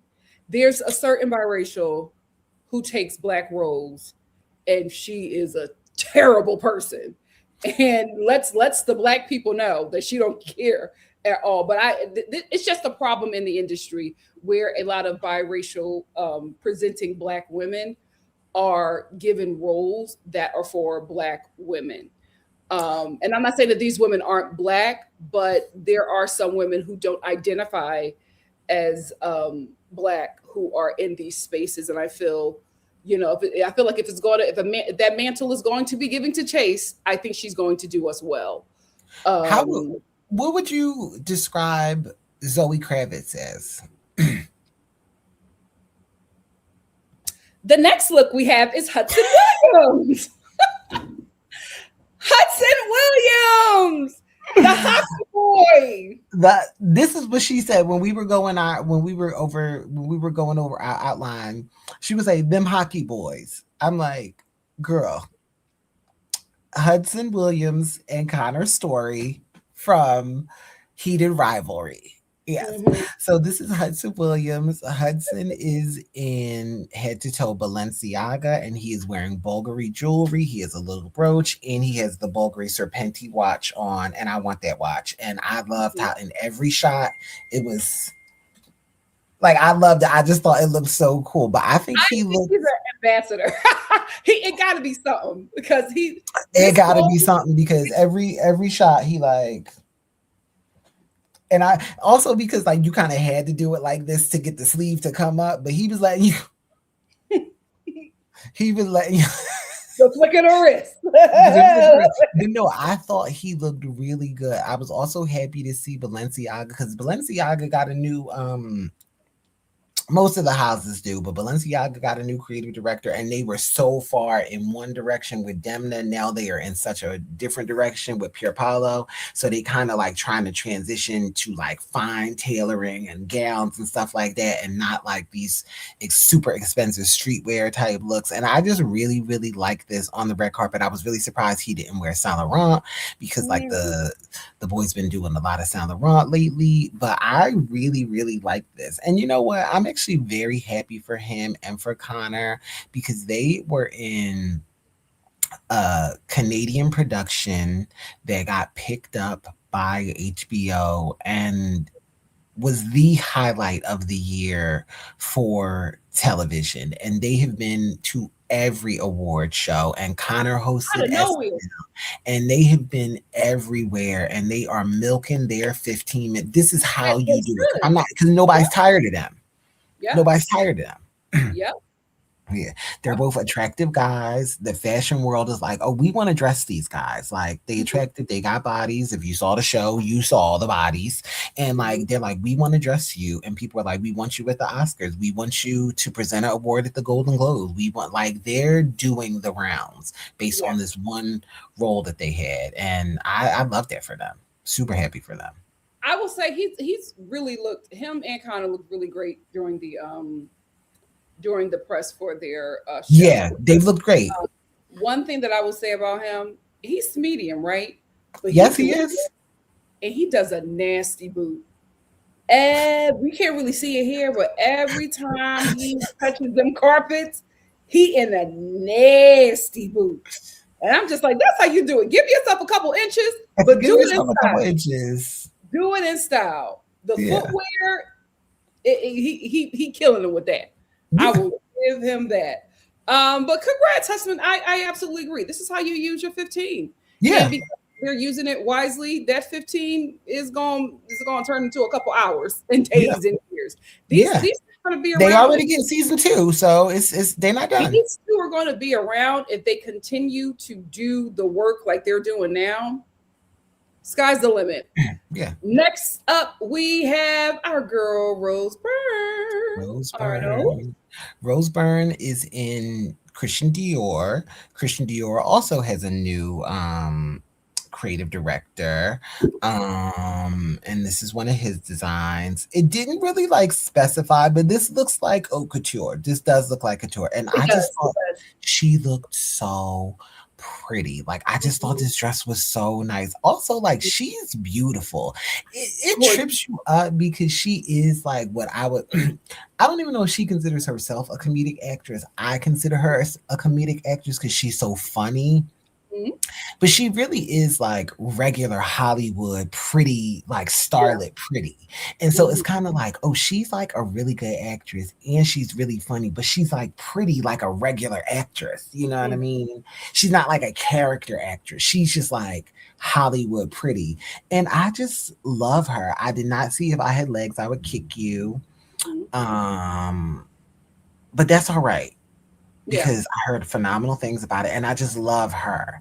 And I was really happy that she was nominated and people really were rooting for her too. Like people were really saying like it was Jessie Buckley's night. I think everybody knew that, especially after she won all the other awards, but they were like, if anybody else got it, it was Rose. Yeah. Like she was the one, like who would have done it. Yeah. I think she looked really beautiful. I think this dress fit her beautifully. You could tell she enjoyed it. The way she was on that red carpet. I love the slick back on her. Yeah, I do too. The whole outfit is really very nice. The makeup is flawless. The makeup is flawless. The makeup and the hair are just simple, but it works so well with the dress. She looked really, really beautiful. I also love that she did the Bridesmaids reunion with them. I love that. That's one of my favorite movies. Yes, that really put all of them on the map. Tyler Perry, Medea? Zora? Zora said she saw her in Medea. Yeah, she was in like one of them. Medea had to go live at her house. Oh, really? Yeah, one of the movies Medea was on witness protection or something and was living in her house. Listen, I know that's right. Zora says, why do you say the comedic actors are the best dramatic actors? Because they are a conductor of emotion.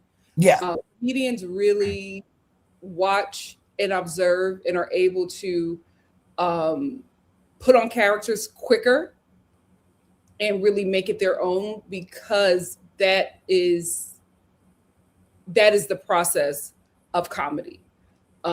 So oftentimes they are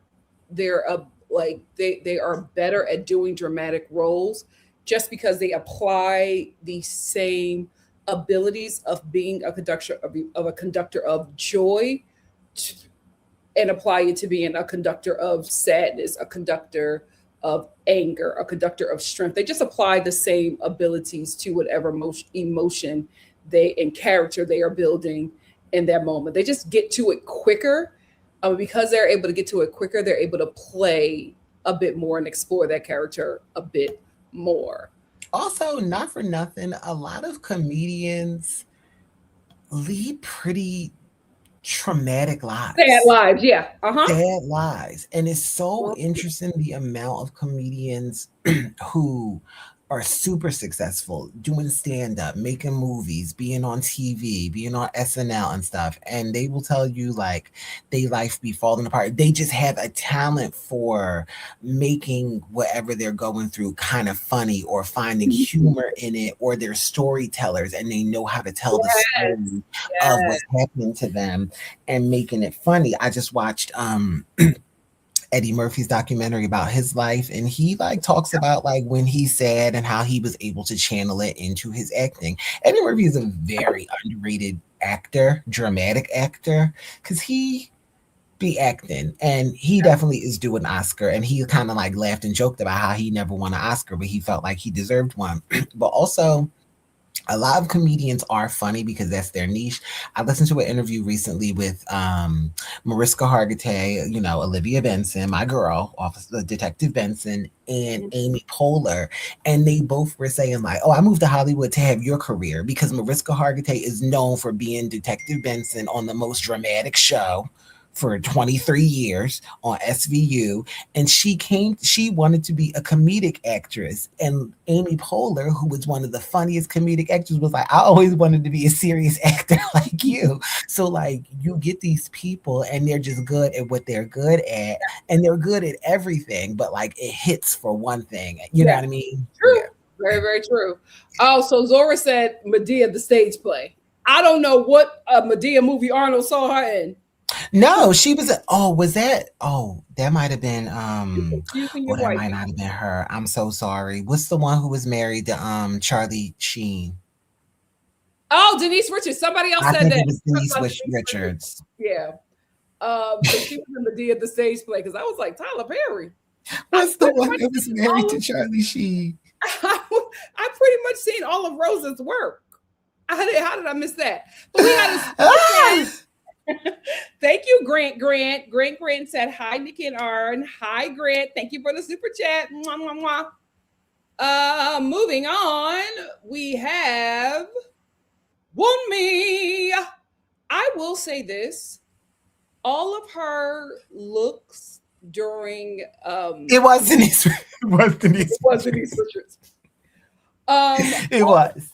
All of her looks during the award season, her stylist just knocked it out the park. I loved everything. The green dress is her Oscar dress, and the purple dress is her Vanity Fair dress. And I'm gonna give Mother her tens. She's been at everything. Listen, she's been at everything with this baby. By this one, she said, "I'm going for comfort." Listen, I gotta look I'm pretty, so but I'm glad that the award season is over, so my sis could sit down. Sit down. She's in some good Stuart Weitzman shoes because they're nice and comfortable. Yes, but she's been looking great. I'm loving her makeup and hair. The way she has been styled has been so beautiful, and she's just she putting that baby front and center. I love it. I just feel like I think because it's award season, so we see in her all the time. Because I saw her and I said, "When's she gonna have this baby? Like how?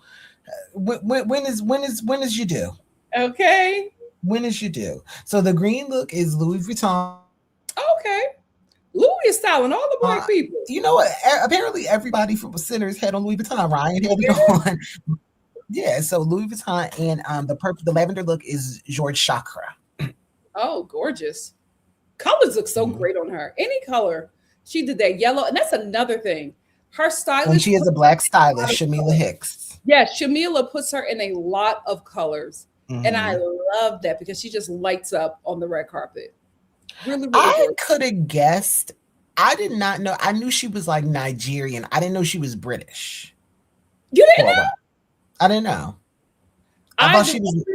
The only reason why I knew that is because she was in Our House, which is a amazing, well-acted horror film. And I loved that movie so much. Like, you like a movie when you start looking up the actors. Yeah. So, that's how I found out because I looked her up. It was so good. I thought she was like Nigerian American, but yeah, she's British. Oh, really? Her husband, she's the baby biracial. Her husband, Black American. Yes, I've heard her. That's actually how I knew because she was talking about like him being black and how like she didn't understand certain stuff in the States. And she was like, "What do you mean?" I think when he got pulled over or something. Yes, we talked about that. And he was like, "You need to talk." And she was just like, I'm an immigrant. Right. He was like, "You got that British accent. Talk to the police." They're really cute. They're really, really cute. He also manages her because he has a management company. Okay. Yeah, they're an adorable couple. And they're in love because mother stay pregnant. I know that's right. She's looked amazing the entire award season. Is it Shamika or Shamila? Shamila 8. She knows how to dress her. She did a phenomenal job. She has looked stunning the entire award season. Good on Shamila. Next, y'all didn't know that she was British? Are y'all not watching the interviews? I mean, I've known for a while, but I didn't. When I first came to know her, I didn't realize. You know why? I think another reason why you don't think she's British is because she stays in Black American spaces. Yeah. Well, in her roles that I've seen her in, she's playing the Black Americans. Yeah, which don't mean nothing. Actually, like the British actors, Black Americans, Wumi gonna be there. the Black British actors are excellent. Yeah. Yes. Yeah. They are. Vanity Fair. This is the Vanity Fair section. The next look we have is Danielle Brooks. Danielle Brooks. The reason why I needed to talk about this look is because I was taken aback. I said, "Oh, honey, you was waiting for this. You was waiting. Thighs out, damn near got the coochie out, waist cinched. Girl, yeah, I never seen her giving like body this way. Well, listen, she looks amazing. I said, Danielle, yeah. I know that's right. She looks amazing. I love the hair too. Everything about this look gagged me. She looks amazing. I didn't find any like info on this look though. Did you? It gives Gaurav. That's what I thought it was. It might be. Let me see. I think it's Gaurav. Let's see. That's Gaurav Arnold. She looks great. It could be. It does. It does look like that. Looks beautiful. I said, "Oh, who's styling you? Let's stay there." Oh, it's Gaurav. Look at you. It's Gaurav Gupta. yeah. Give me my flowers. I'm doing the work, Arnold. And she stopped by Daniel Hawkins. You know what? This actually does make sense because Daniel love a little like va voom like body kind of look. Yeah, she looks great. Listen, K235 said, "Look at her eyes. She knows exactly what she's doing. You know when a woman know that she look good. Yeah, you know when a woman know that she eating. She knew she was eating this. She's wearing no, this is weird. That's not Gaurav. Different style. Oh no! It is Gaurav. It is Gaurav. She wore. Yeah, it is Gaurav. Mm-hmm. But her other dress is George Chakra that she wore to the show. This is Gaurav and Chopard Jewels. She looked at this stopped me, and there's another look that stopped me in my tracks too. But this one, I said, Danielle. Oh, okay, we feeling ourselves. I'm feeling. She just got married, right? No, she been married. Oh. And got kids. Oh, excuse me. Oh, a chocolate drop. Oh, excuse me. They're cute. Yeah. She looks amazing. Stick with what's her stylist name? Daniel Hawkins. Stick with Danny. Pay them or them extra. You look amazing, sis. Next up we have Sierra. Let's see, because I saw this. Sierra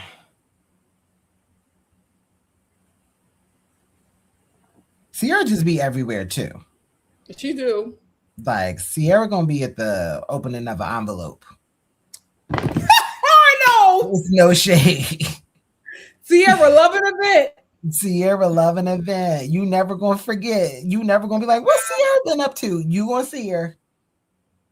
She let Russell know. I'll be home at midnight. I'll be home. I'm working. Kiss the kids. But Sierra been like that. I know. Dramatic, supersonic, hypnotic, funky, fresh. Work my body so melodic. This beat runs right through my chest. Do we know what she's wearing, Arnold? Let me see. Okay. No, Russell was there. Thank you. Russell was there. I agree, Momi. Momi said this is like something that Janelle Monáe will wear. This does. This is definitely giving Janelle Monáe. I'm going to try and find who. See, I don't. This is not. All her pictures is tagged with Russell. Like, girl, who you wearing? But I gotta be on. I don't know who this is. I gotta find it. But I don't like this. I will say this. Sierra normally kills. I saw this. I said Sierra. Listen, I love that she took a risk, but the wig and the she's in Stefan Roland. Oh, okay. I don't. You know what? I just don't like it. It's just too. Yeah. This is too big. And even though it's could be pretty, the jewelry is too big. It's just for some reason it's just not working. It is just not working. Like you could have done like a diamond or a stone.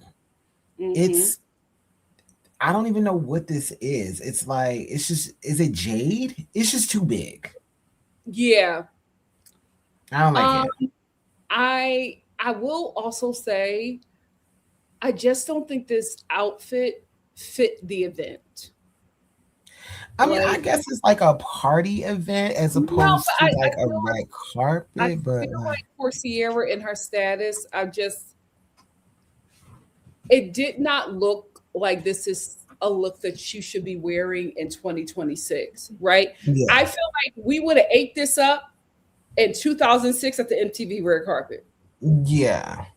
right? We were like, oh my God, what is this? And I don't like the hair either. Yeah, it just, I was like, oh, okay. You know, not quite what I was expecting. So yeah. She had, fun. Good for her. Yeah.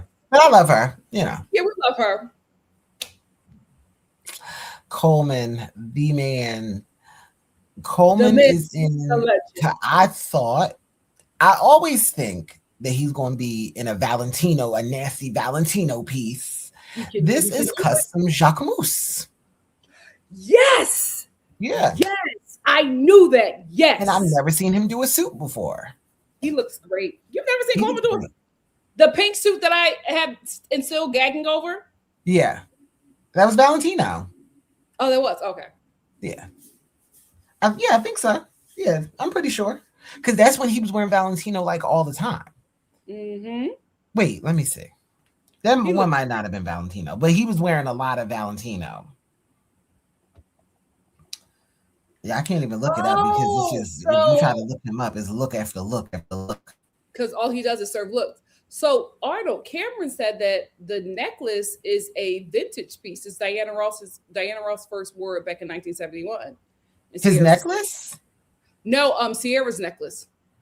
Oh, really? It does look vintage. It really, really does. I would have liked it. It like it's 1970s, yeah. Yeah. I would have liked it. I would have liked it that piece with another dress, but yeah. It's cute. It could be a cool piece. It was just overshadowed by that dress. Yeah. Philly. Like if she had on something very, very simple and just there, I'll be like, oh, that's like the piece. Yeah. But it's like you're wearing this dress with these big panels and then this is just in between. It was like, oh, no. I want her to wear something maybe like shinier to stand out, but it's a matte green. It's beautiful, but it just wasn't working together. That's the thing about fashion. Like sometimes you can have beautiful pieces, but when you put it all together, if it don't work, it don't work. Don't work. Cameron also said that the pink suit was Versace. What, it was Versace? I see that. Yeah. How old is he? I feel like he's getting more handsome. Do you have something done? I don't feel like he had anything done. I just feel like he's living better. I don't think, that's what I was about to say. I don't think he's getting anything done. He just got more money. He just sees an esthetician regularly. Yeah. I think that's what it is. Yeah. That's what you could do. It's no longer a luxury. You could afford it now. It's a daily routine. Yeah. What I loved about this suit, I wish I could show video. I forgot he about to be Joe Jackson. Ooh. Yep. Oscar, get ready for that Oscar. He was sparkling the whole night. This suit lit up. I loved everything about it. I wanted it. He knows this looks how great. to wear an outfit. I love seeing Colman on a carpet. He just, every time that after that pink suit, he never disappoints. Yeah. Love it. Oh, he's 56? He's the guy. He's 56. Wow. He's 56. West Philadelphia. Born and raised. So who was this again? Jacquemus. Yes, Jacquemus, yeah. I will say, I was kind of like, oh, Jacquemus. Because isn't Jacquemus like a woman's wear? I didn't know that he did men's wear. Yeah. Just like his first, I mean, I think he does men's pieces. I've never seen a full suit like this before. Okay. I love this stuff. Like, I love it. This is the way to go. You come up with this suit and it's on Colman Domingo, you know what you're doing.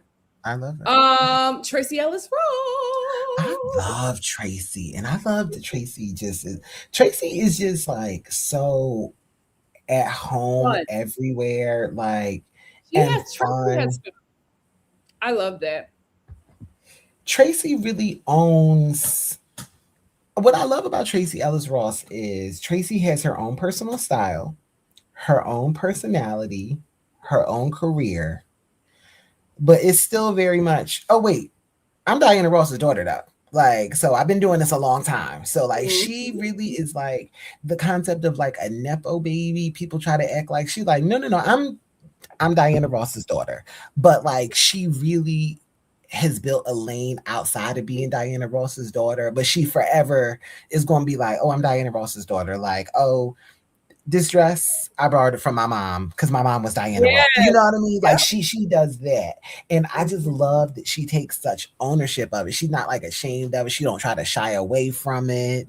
But it really doesn't matter because she was able to build such a career and a personality being herself. But it's still like, oh, I'm Diana Ross's daughter, and I just love that she's like so comfortable wherever she is. I also think she is one of the best dressed women around. Like, even when I don't like what she has on, I always like it because like she has personal style and she takes the risk. I was going to say that she takes risks. She has fun. Because I have seen her in stuff that I don't like, but I'm like, but I like it on her. Like, I like it on her. She's wearing Marine Serre, and she's wearing Giuseppe Zanotti's shoes, and I love, love, love these shoes. The people are not on Giuseppe no more like they used to be a couple years ago, and they should get back to it. Like, Giuseppe Zanotti is making like shoes for the girls. But I think she looks great, and this is a good like after party dress. Like, this maybe isn't something I would have worn on the red carpet to the Oscars, but like, I love this. I thought this was a liar for a minute. It gave me a liar. I can see that. I can see that. I just thought this was so fun. I thought this was fun. Of course, her stylist is Carla Welsh. One of my favorite stylists working in Hollywood. She's one of my favorite social media presences. Like, I love Carla Welsh. I love what she stands for. I love the work she does for her. For Sarah Paulson. Like, she just is like such a hardworking like she did Kristen Wiig, she did Misty Copeland, like she does the girls. And you know what? Misty had a similar look. That makes sense. And I like Misty's look too. Yeah. I'm trying to look at all the people she did that night. She did Maya. Oh no, this isn't Maya. This is Sarah Paulson. Her and Sarah Paulson. Is it Welch or Welsh? Welsh, Welch. Oh, okay.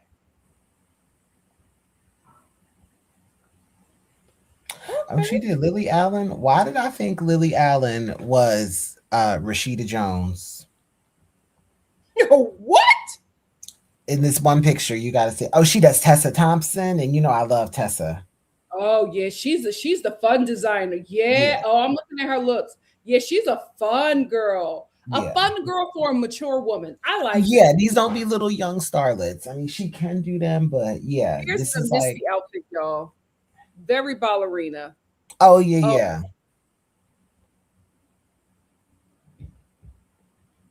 Oh yeah, she does fun stuff. Okay, Carla. I'm glad that Missy was there too. Me too. Firebird. Mm-hmm. Also great. The next look that we have, also with Tracy, I think her hair was perfect for this outfit. Yeah. Perfect for this outfit. So, like, you keep the makeup simple, keep the hair simple when you got all this going on in the dress. I thought it was fun. I like the look. Next up,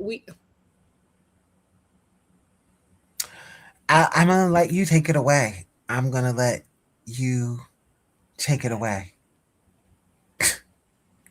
I saw this on Instagram. The comments were, what is happening? I don't know what's going on with Heidi. Well, here's the thing. She got that. She married to a little young tenderoni. She is. So I don't know if mother is like, if she got to do a little something to show she still got it. I don't know, but this just, I was like, Heidi, why would you do this? I I was so just shocked. I was like, Heidi, what's going on? It's not even well fitted. It looks horrible. I wonder what happened. It looks so cheap. Did she do a fitting? And then the hair is just like I don't know. Maybe she got her invite at the last minute. I said, Heidi, what's wrong? I don't know. It's not doing. Popcorn. Just so you know. Yeah. Sorry, I work in the concession stand. The birthday one? Oof. Wait, what do you do at the concession stand? Are those concession candies? My sister got all this popcorn. And my mom should not be eating. Nikki.Star is watching, Mom. Did you hear her? No, what she say? That you and Arnold too daggone doozy. Because you just pulling more and more out. I'm like, where are you sitting a on whole this? box right next to me. They don't care that this is my set. They be putting anything on here. I'm like, this is my set. Oh my God. Anyway, do you know who's the designer of this dress? No, and if I were the designer, I would remove any tag. I think it's Rainbow. Hold on. It's this Vanity Fair. Arnold, guys, Arnold, when I showed him this picture, he said, we're not doing that one. He was so against it. I just don't know. We're not doing that, Nikki. He said no. He said we're not doing that.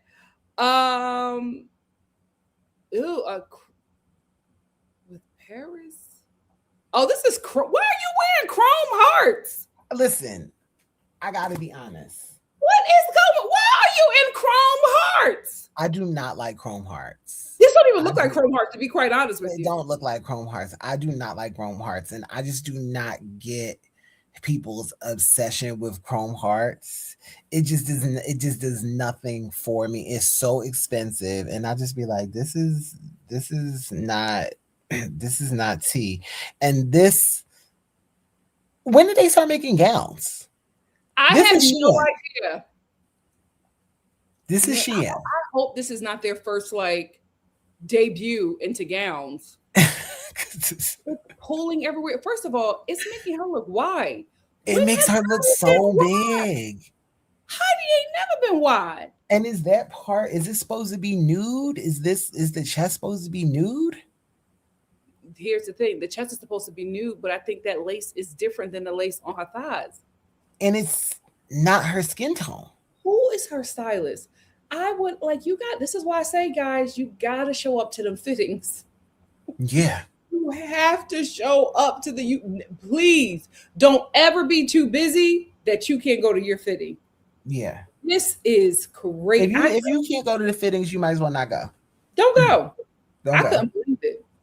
I said, or if you're not doing something like Teyana, I'm sure she did a fitting, but she also had a mannequin that was her exact measurement. That's what they do. You know what I mean? So when she saw the completed dress for the first time, it wasn't her trying it on. It was fitted for her.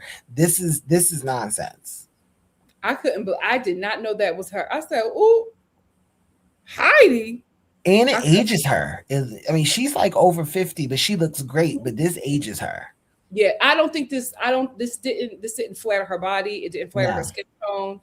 It didn't flatter her celebrity. My God, today, my God, she probably saw that she could, no panties, and I still got this body, and she just probably went with that. I mean, I still got it. And she just probably went with that and didn't look at the fact that this just did not do the favor. No panties, and I still got this body. No panties, and I still got it. And just went with that. But I'm like, Heidi, sister, let's not do this again. Next up, we have Lakeith Stansfield. Here's the thing I'll say about Lakeith. He just gives me little brother. What do you mean? I feel like he's everybody's little brother. For some reason, I just feel like he was the kid that they said that they would be like, do your dance, man, and he would do the dance. That's what he gives me. Go, man, get busy. Go, man. He just gives me that. Great actor. He very serious, like actor about his art, though. Oh, he's definitely, the Like, method kind of weirdo black guy in the acting school. And I wanted to do his look because this calls the black men were having a meltdown because of his eyeshadow. I'm like, oh, I love it. I love his kohl rimmed eyes. I thought he looked great. I thought it worked so well with the outfit. What were people saying? Saying he was gay. Oh, I didn't see anything. And they always like to do this, making black men effeminate. I'm like, this is an actor. I don't think he looks effeminate, though. That's ignorance, right? This is theater, guys. This is theater, and this outfit is theater. He's wearing Dior by Jonathan Anderson. So the first men's collection by Jonathan Anderson. Really? Nice. It looks very period piece. Like he looks like he's dressed for a period piece. It looks very vampire. Yes, Dracula. By the way, Nikki.Star family obsessed with Interview with a Vampire. And if y'all not watching it, watch it before season 3 starts this summer. Interview with a Vampire. What? I will absolutely watch Interview with the Vampire when you watch Sinners. I will do that. I'm going to watch Sinners. Let's go. Oh, you know what, Arnold? Do you want to review it together? What? Interview with a Vampire. Yes. Okay. I think more people need to interview. So it's 2 seasons out. I'll watch it because I have it saved. Yeah. And it's listen, Interview with a Vampire from 1993 is one of my favorite movies. This takes the same body of work and makes it so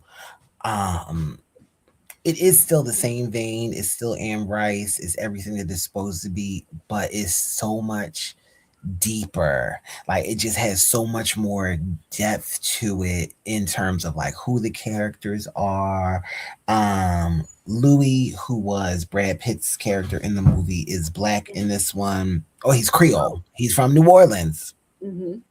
He's from New Orleans. Again, New Orleans is like a vampire city. New Orleans is a vampire city. Like I feel like I'm gonna be taken every time I go to New Orleans, and that's why I be going down. Very vampire. I feel like either New York or Philly is where the werewolves would be. Yeah. Like they sophisticated vampires. Like they like well, I would say New Orleans feels supernatural, period. It is. That's so a portal. Like, yeah. And they even like so one of the vampires, he's French, and he's like, oh, I went to New Orleans because New Orleans is a French city in America. He's like, he makes a joke about like, oh, it's Paris, but with humidity.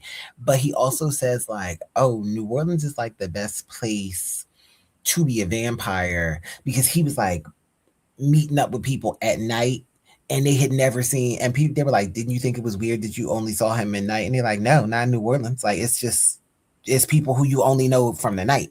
And I'm like, you know what? If it's people who you like party with and do stuff, like, yeah, you probably never see them in the day, and you never think twice about what they doing during the day. So it's very, very good. But and it's a period piece because it starts in like 1913 or something like that. And then it goes to modern times. But this looks very vampire. Yeah. Well, because they're vampires. So like you really see like Prohibition and then through to now. Mm-hmm. Yeah, but Lakeith gives me vampire in this, like period piece vampire. And I really like it. I think it was just this fun little party look. And if like all the girls is wearing makeup, why can't I do a little smoky eye? I thought Man looked so cute. Stop. I said, look at Man. I love this. I thought it was so, I love when men have fun on the carpet. Mm-hmm. So I love this look on him. Go ahead, Man. Cool. Next up, we have Quinta. Wait, really quickly. What? Somebody said he doing all these looks. Somebody said he doing all these looks to distract us from the fact that he don't take care of his kid. And I don't know why. That should not have been funny because that's very serious. Black people. Listen, man is paying child support, y'all. Don't do man like that. They're so rude. I did not know he was a deadbeat. But my girlfriend from the Mindy Project, you know, his baby mom was on the Mindy Project. I am so upset that Hollywood didn't do right by her. I love her. She is such a funny actress. She is so funny. I would love to see her in so much more. But again, there ain't no opportunities for us, child. Well, she ain't got time. She's a single mother, apparently. Arnold. Sorry. Go ahead. Quinta. I will say, whenever the internet starts dragging him, she's like, my time to shine. My time. I'm here. But this is the thing. Let me go back to Man. Here's the thing. I remember when they were in love. In love. I loved that couple. They used to be booed up everywhere. I remember when she was pregnant, everything was about her stomach on the carpet. He would be grabbing her belly. I love that couple. And to find out that it was just a terrible relationship hurt me. I said, not like, hey, I mean, but was it, or did it just become afterwards? Was it like bad? I think what happened was they got together really young in their careers. And, you know, here's the thing. You should always, if you're dating somebody who is pursuing a career in the entertainment industry, I would say get with them when they blow up, because that's who they really are. Right now, it's this humble, you know, struggling, starving artist. When they blow up and they got their money, that's who that person really is. It's better to date them when they have everything, because not many will stick with you. They call you the starter wife. So it's much better to get with them when they have it and not when they don't. Because when they don't, you know, people are different. I think the only thing with me, when it's my time, the only thing that I'll switch up on is probably clothing. I think that's it. I think that's probably it. I think I'm going to be very sweet, but I think the clothing, I might get a little accent. So go with that. I might get a little accent. Darling. Yeah. Really? I think that's about it. But I don't think I'll switch up that much. I will definitely be more like a little more pretentious and insufferable in a way. Just a smidge. I mean, but like, I don't think that would be out of my realm. You know what I mean? It wouldn't be like, it's still in character. It's still within your character. In character. Like, I don't think anybody would be like, oh, Arnold acting so brand new. It would just be like, oh, you know, it would just be like, it would be more justified. Be very overdressed. I would probably be overdressed. Yeah, honestly, though, I'm really liking comfort now. Really? Arnold, you can't. This is not the time. This is not the time. This is the time to get into the feathers and, you know, bedazzled glasses. This is the time. I know, but you know what's so funny? I had an event on Saturday. I had a client event.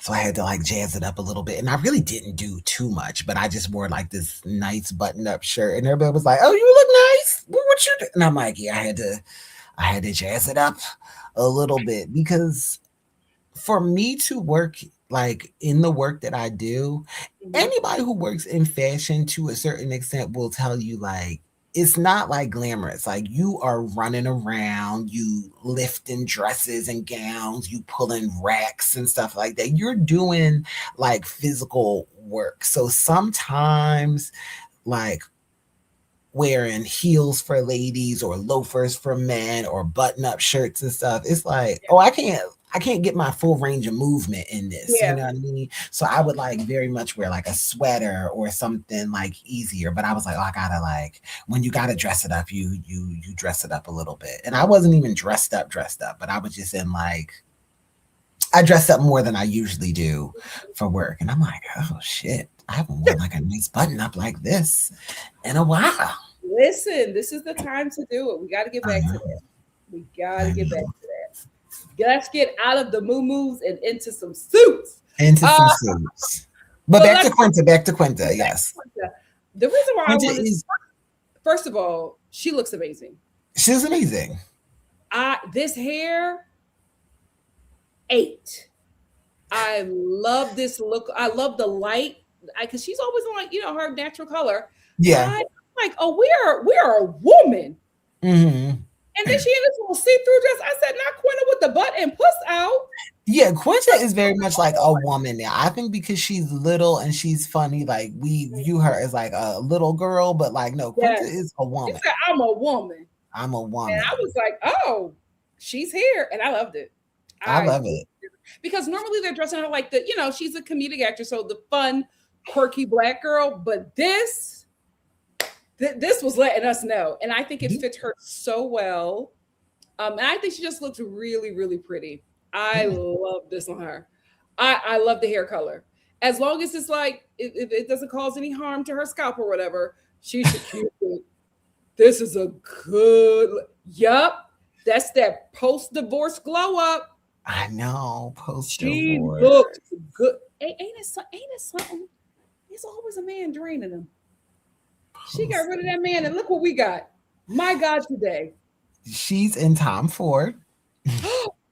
Tom, you know what? We just need to call him Sex. That's what he is. Well, it's Hader Ackerman right now. It's Hader Ackerman who is the designer, and he's sex. Like, Tom Ford was too, but that's why he's the perfect designer to be doing Tom Ford, because it's like, oh, you doing Tom Ford the way Tom Ford was doing Tom Ford. Yeah, yeah. This was beautiful. I said, oh, we body. Yeah, we giving body, and I loved it. Body, and I've never seen her give this, but it's like, right, yeah. Never. I love it. Yeah. I love it. That shout out to our Philly sister. Very proud of you, sis. Next up we have Devon Joy. She is being styled by the Rice-Mans. When did she win? 2 years ago? No, last year. Last year? Mm-hmm. All right, let me see who she's wearing. She's been working with the Rice-Mans now, and they have been doing her well. I will say this. I watched her entire award season last year. Mm-hmm. It is the best she has ever. You could tell she loved this look. Yeah, she looks great. That shoe. This was such a sexy look. Like everything was so good from head to toe. Mm-hmm. The hair, the makeup, the jewels, the dress. The cinched waist, the split, the draping, the shoe. She is wearing a dress by, I am not really familiar with this designer. It's called Carla Gill. And from all the looks of it, it looks like she is primarily like a bridal designer. Oh, I can see that. I can see that. Because everything I'm looking at either looks like bridal looks or like bridal after party looks and everything, and these are beautiful custom pieces. Like these are beautiful, but yeah, I think she's like primarily a bridal designer who she's wearing. But yeah, but this looks amazing. Her body looks great, amazing. And she just, you can tell she loved this look. And thank you for the correction, Simone. She actually won 2 years ago. Zoe Saldana won last year. Oh, okay. Oh, for Emilia Perez. You got to say it like that, please. Please be respectful of Zoe. Emilia Perez. Accepting her award for all of the Latina girls. Yes. Okay. Just the Latinas. Just them? All right. But I just thought she looked amazing. I was like, Divine? Another Philly queen. Another Philly queen. Mount Airy. Mount Airy. Yes. And she went to Temple, right? Yeah, Temple. Yep. She looks great. I love this look on her. I was just like, yeah, she looks great. Well, listen, the big girls is eating. Yeah, she The looks big great. girls is Her me. body She looks looks so great. good. Like her body Her looks body, so like good. what I loved is that I fit like guys. This is somebody who showed up to their fittings because it Yeah. looks like it was they sewed this on her. Like this Yeah. was crafted for her. Yeah. She looked so great. And this is what a custom piece is. This isn't like it's custom. It's for Yeah. her. It was made It's for her. it's beautiful. And I love these little titty guards. Just cute. Titty guards. And I love that shoe, child. Next up, we have Connor Story and Hudson. Oh, the final looks of the night. It's Connor Story and Hudson Williams. The reason why I got this look is because everybody was talking about this. It's like, oh, they got see-through shirts, see-through draping. I said, y'all really love them hockey boys. But you know what? I also found out why the women are going crazy for Hudson. I think is he bi? I think he's bi. No, I think they both straight. Connor ain't straight. No. But Connor is not confirmed to be gay or queer at all. Wait a minute. Didn't they play gay men? Wait, isn't the hockey show about gay guys? Yeah, yeah. These are two straight guys. Yeah. Yes. Okay, for now, child. For now. Yeah, for now. Sometimes, you got to wait till you get a certain status to be who you are.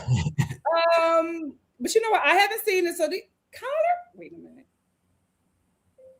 Is Connor's Story straight? Yeah. Oh, he's keeping his life private. Okay.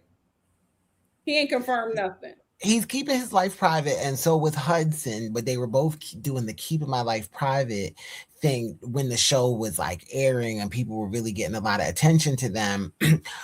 And eventually Hudson has a girlfriend. Hudson came out having a girlfriend, but he didn't really come out. People were just going through his Instagram and stuff. What I think was that the press, their managers were like, don't say nothing, because it really will be like people not gonna like that y'all just gay baiting, basically. You know what I mean? Y'all just straight gay baiting if these are two straight guys playing gay guys. Yeah, but they won't come. But they damn, they're gay. Like the yeah, but they won't. But they're not saying I'm straight. You know what I mean? They're leaving it to believe that they're gay, but there's really no confirmation that they're gay. That's what I'm saying. Here is the thing. Two sides. One, or not gay, because neither one of them is gay. They would just be some kind of queer. Here's the thing. I'm a real stickler for this because it's just a problem in the industry. If they're straight, I don't think they should be playing gay characters. Well, I think a lot of people feel like that, and that's why they're like, don't really comment on your personal life. Like, don't say for certain that you are straight to anyone, because people are going to have a problem with y'all playing these gay characters. I would have an issue. Yeah. I would have an issue. I even said, when I saw this picture, I said to my friends, I said, oh, they're gay baiting us at this point, because they're wearing these little outfits. They're both wearing Saint Laurent. I told you they've been wearing a lot of Saint Laurent. Connor and one of the other stars of the show, who is gay, he also played a gay man on the show, but he is like gay in real life. They were at the Saint Laurent show. They're like, kind of ambassadors to Saint Laurent. So I knew Saint Laurent was going to be a thing. These outfits that they wore are so Connor's outfit, Zoe Kravitz wore this exact same outfit at the Saint Laurent show, like exact same outfit. And it's like, oh, cool. Like, she wore the exact same outfit. So it really is like a unisex type outfit. Okay. And I'm like, they do all these poses together. They like take pictures together. They're always touching. And it's like, they're really leaning into the show of it all, Mm-hmm. So they do this all the time. But I'm like, I don't think that they are men who are actively dating men. I don't. Well, child, because I was just like, what? I will say this. It was so odd to me, because we know how they are, that all the white girls are obsessed with these men. Obsessed. Like, you're obsessed with these gay guys like this? So now it makes sense, because when I saw that he had a girlfriend, I said, oh, you're obsessed because you think you got a shot. It makes sense.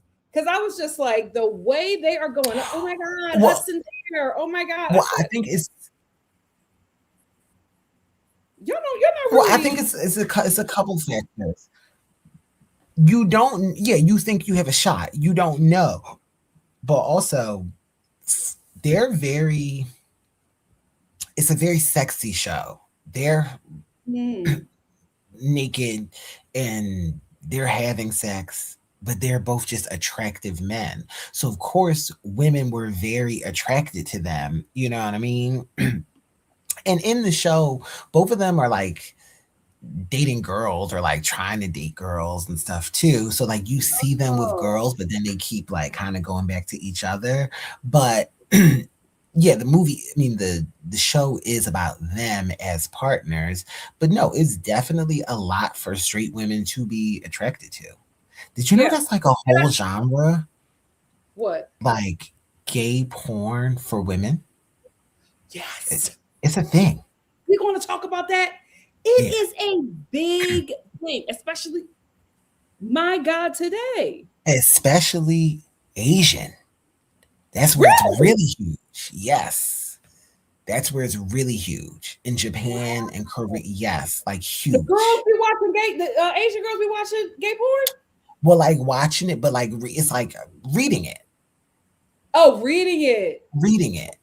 You know why? Because it's probably a lot of passion in those pages that they Yeah. don't have in real life.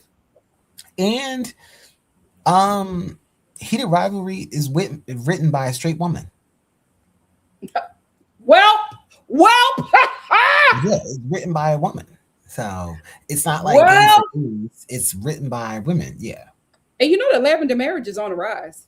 It's the next wave. Um Ladies will save yourself you guys would have saved yourself a lot of stress if y'all engaged in these lavender marriages a long time ago.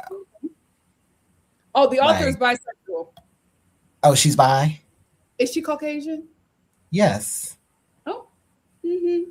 Makes sense. Makes sense. Well, okay. Well, I will say this. I really love both of their looks. Connor ate the She's a movie. bisexual woman, but she's not a gay man.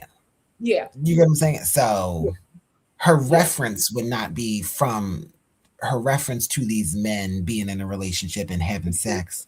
That's another thing that I like. I'm sorry. Like, I really like when gay stories or gay portrayals of gay men where it's like you get to see them like dating and having sex. It's not just like, oh, your hairdresser, your Yeah, fun friend who knows yeah. fashion. You Like can see them sometimes be people be human. really surprised when they realize like that their gay friend is like having sex with men. And like this show is about them having sex. Yeah, yeah. And then they fall in love. But they start out having sex the day they meet. Well, I think what I'm getting is that you just see a fully realized story about two gay men. That Yeah. is like not what you really get all the time, Yeah. or ever, to be quite honest with you. Right.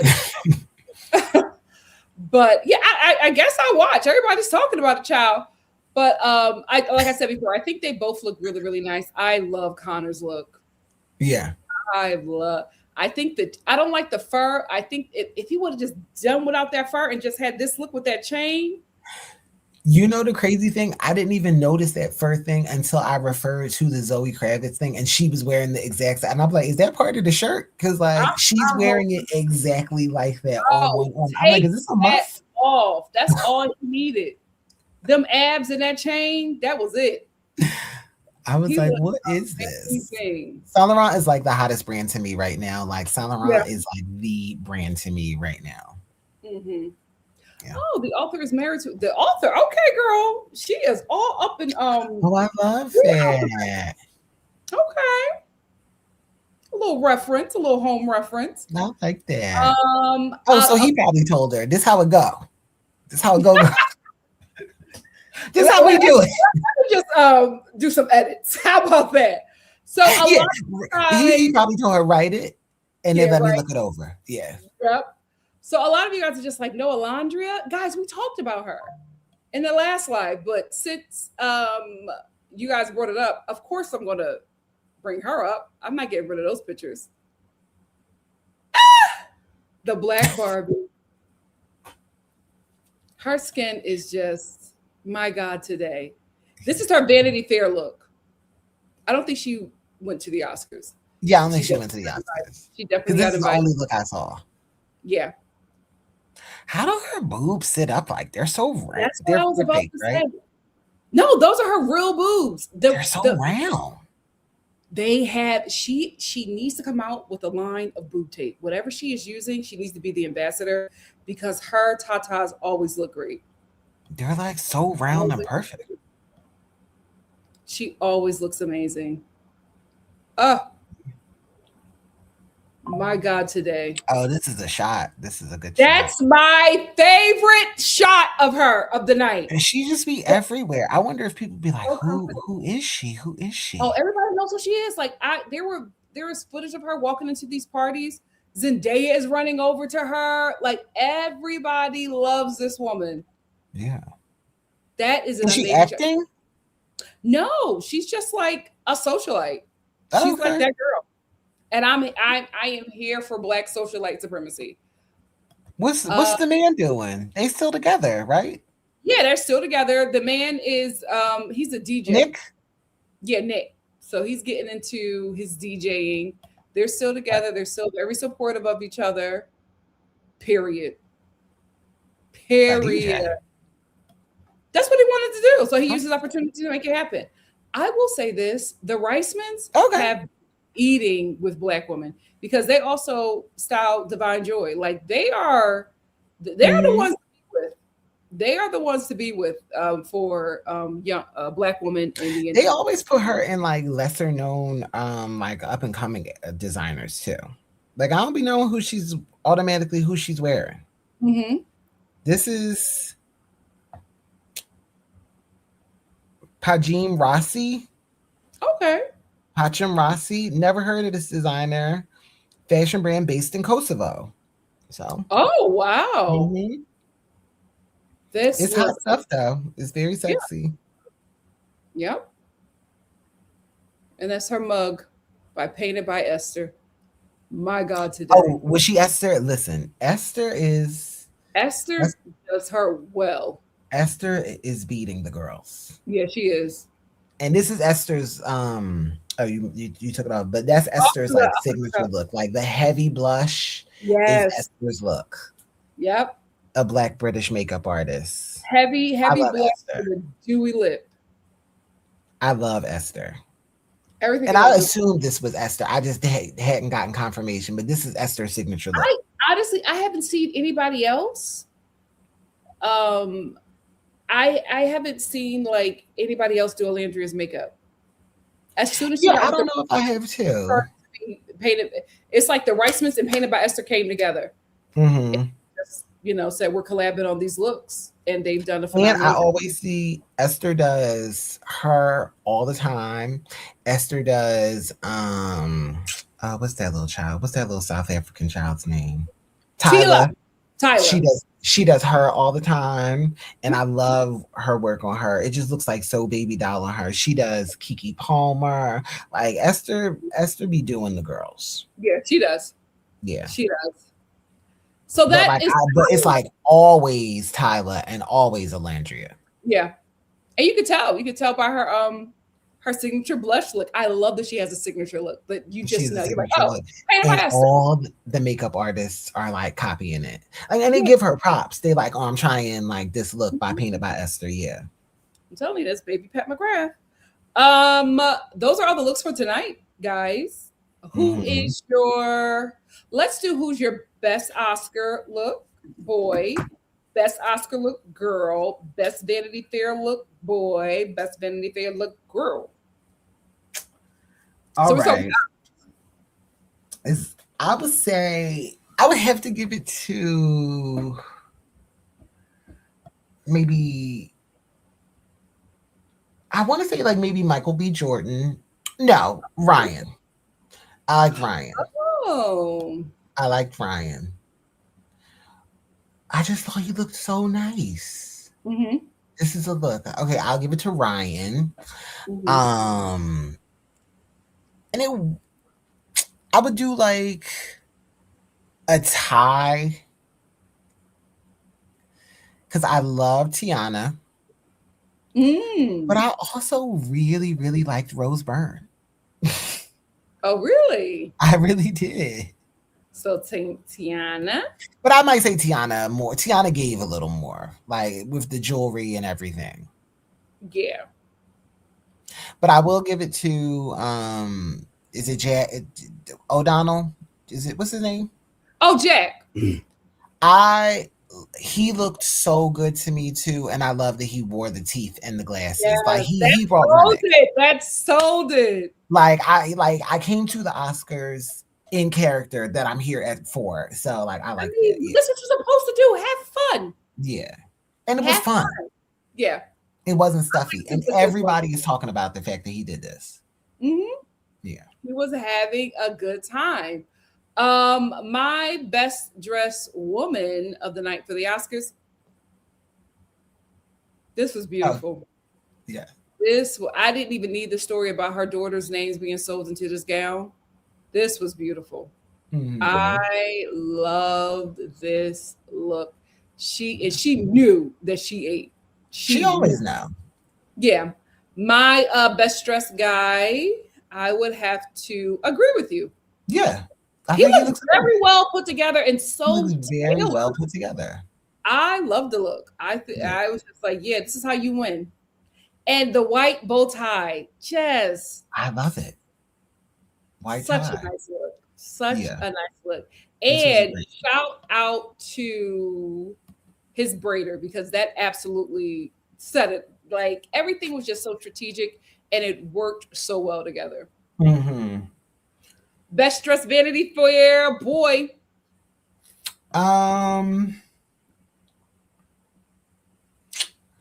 Go back through the looks. Okay, this is Danielle, CC. Oh, Colman. Colman was your best dressed boy? Yeah. At Vanity Fair. Yeah, Colman. Yeah. I love this. Okay. I love best dressed girl.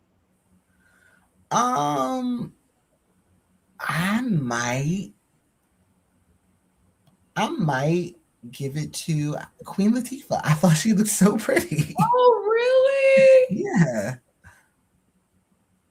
For Vanity Fair. This was Vanity Fair. Yeah. Oh, beautiful. Yeah, I love this. I like this too. My best dressed boy for Vanity Fair. You're gonna gag. I love Connor. Oh, yes. I thought this was so hot. Yeah, I love this. I'm sorry. I know Colman is my baby. I loved this look.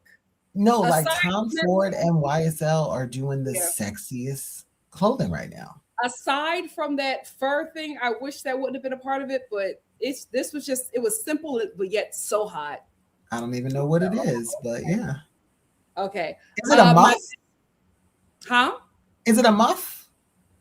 It looks like a muff. I absolutely can see like some boomer wearing that at Easter Sunday back in the day. Their first Easter Sunday. It was a no for me for the muff, but this outfit, I was just like, oh, yeah, you did that. My best dressed girl of the night for Vanity Fair. Oh, Divine. Okay. I could not stop thinking about it. I was like, she looks so freaking beautiful. Those bridal designers really know what they're doing. Like they dress women for the most important day, you know. Yeah. I hope she stays with the Reismans forever. Yeah. This was a gorgeous look, and I am so excited to see what they do next. Yeah. I said Divine? Yes. Yeah. And they made her look younger. She does look younger. I felt like not younger than her actual age. I will say they make her look her age. I just felt like whoever was styling her before really aged her. But I think before it was very much like when you're nominated, you have to be, you know what I mean? Like you do a certain prestige kind of dressing. You're a serious actress, and you know what I mean? And it got her through and she won. So I think that like that's what that was. Like she wasn't doing risky, sexy, but it was like, oh, you're nominated for an Academy Award. Like this is career making. Like you can't have a misstep. Here she like, I'm just at the Vanity Fair party. You know what I mean? This is me. Yeah. Beautiful. Absolutely beautiful. Yeah. I said, oh, sister. And I'm ready to see her in a lot more. Me too. Yeah. Me too. There's a lot of actors. I'm like, I want to see them in more stuff. And they're around like, I think Laura Harrier is a beautiful Black actress, and I want to see her in more stuff. She was at the Vanity Fair Awards. Laura Harrier? Laura Harrier. How you spell her name? Laura, Laura, Harrier, Harrier.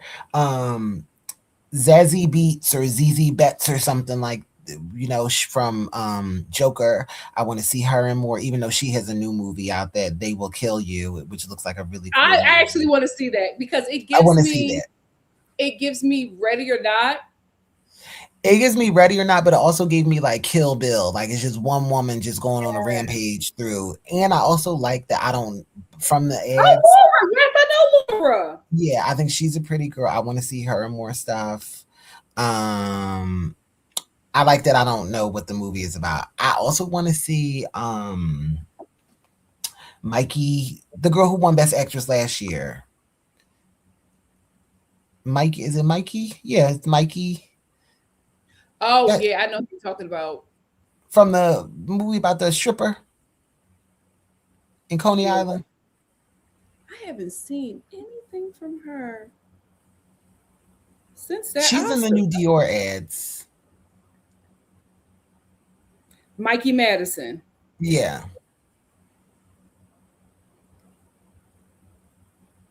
Yeah, I want the girls to work.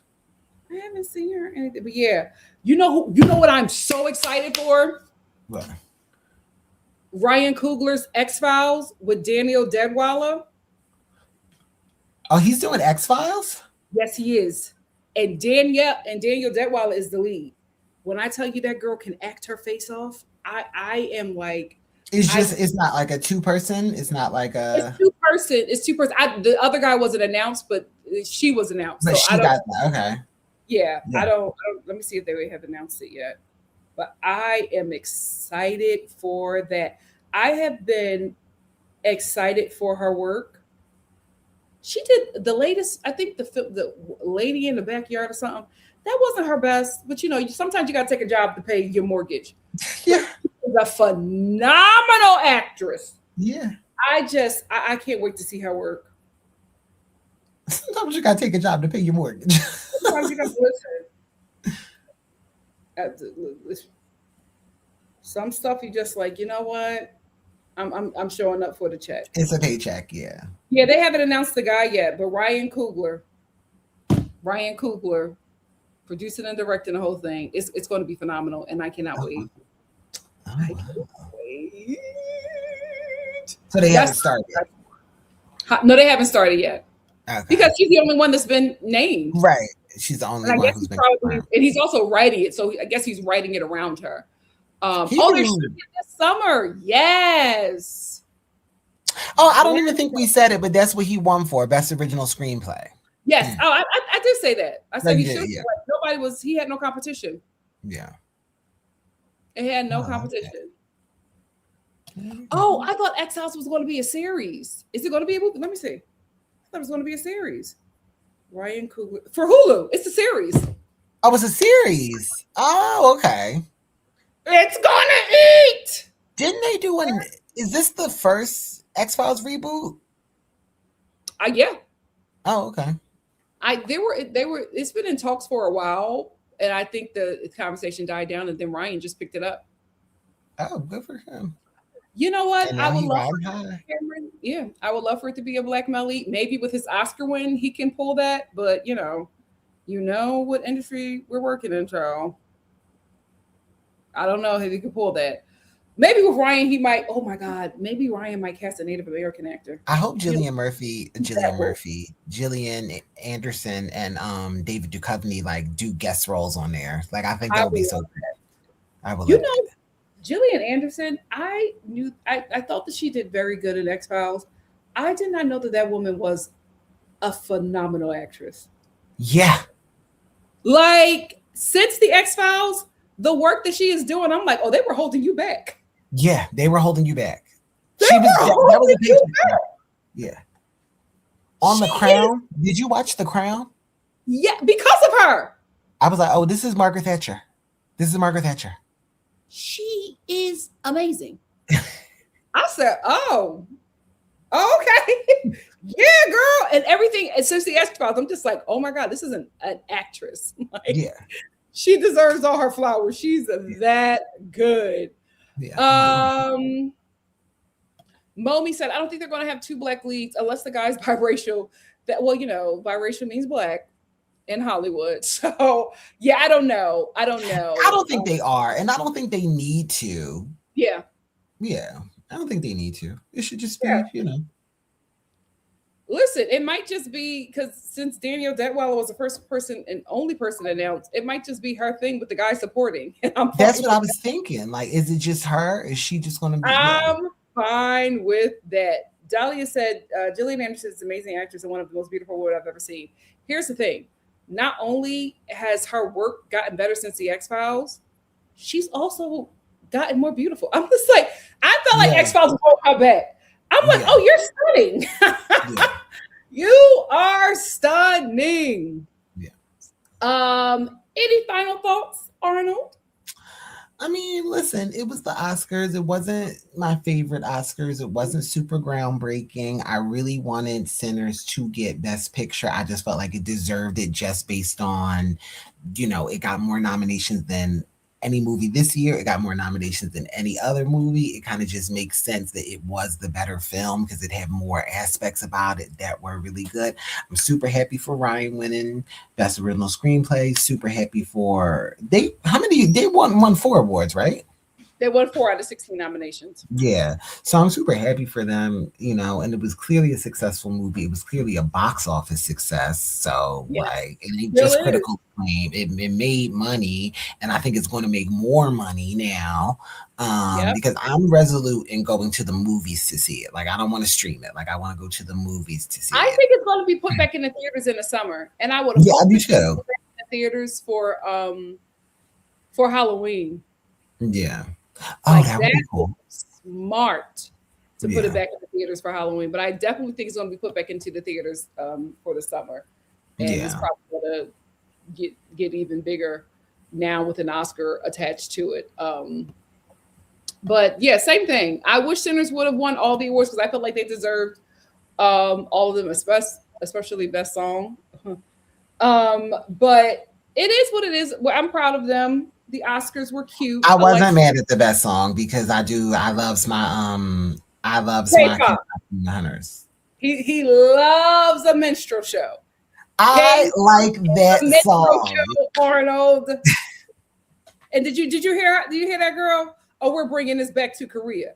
No, you need to drop that off in Black America. EJ's not even Korean.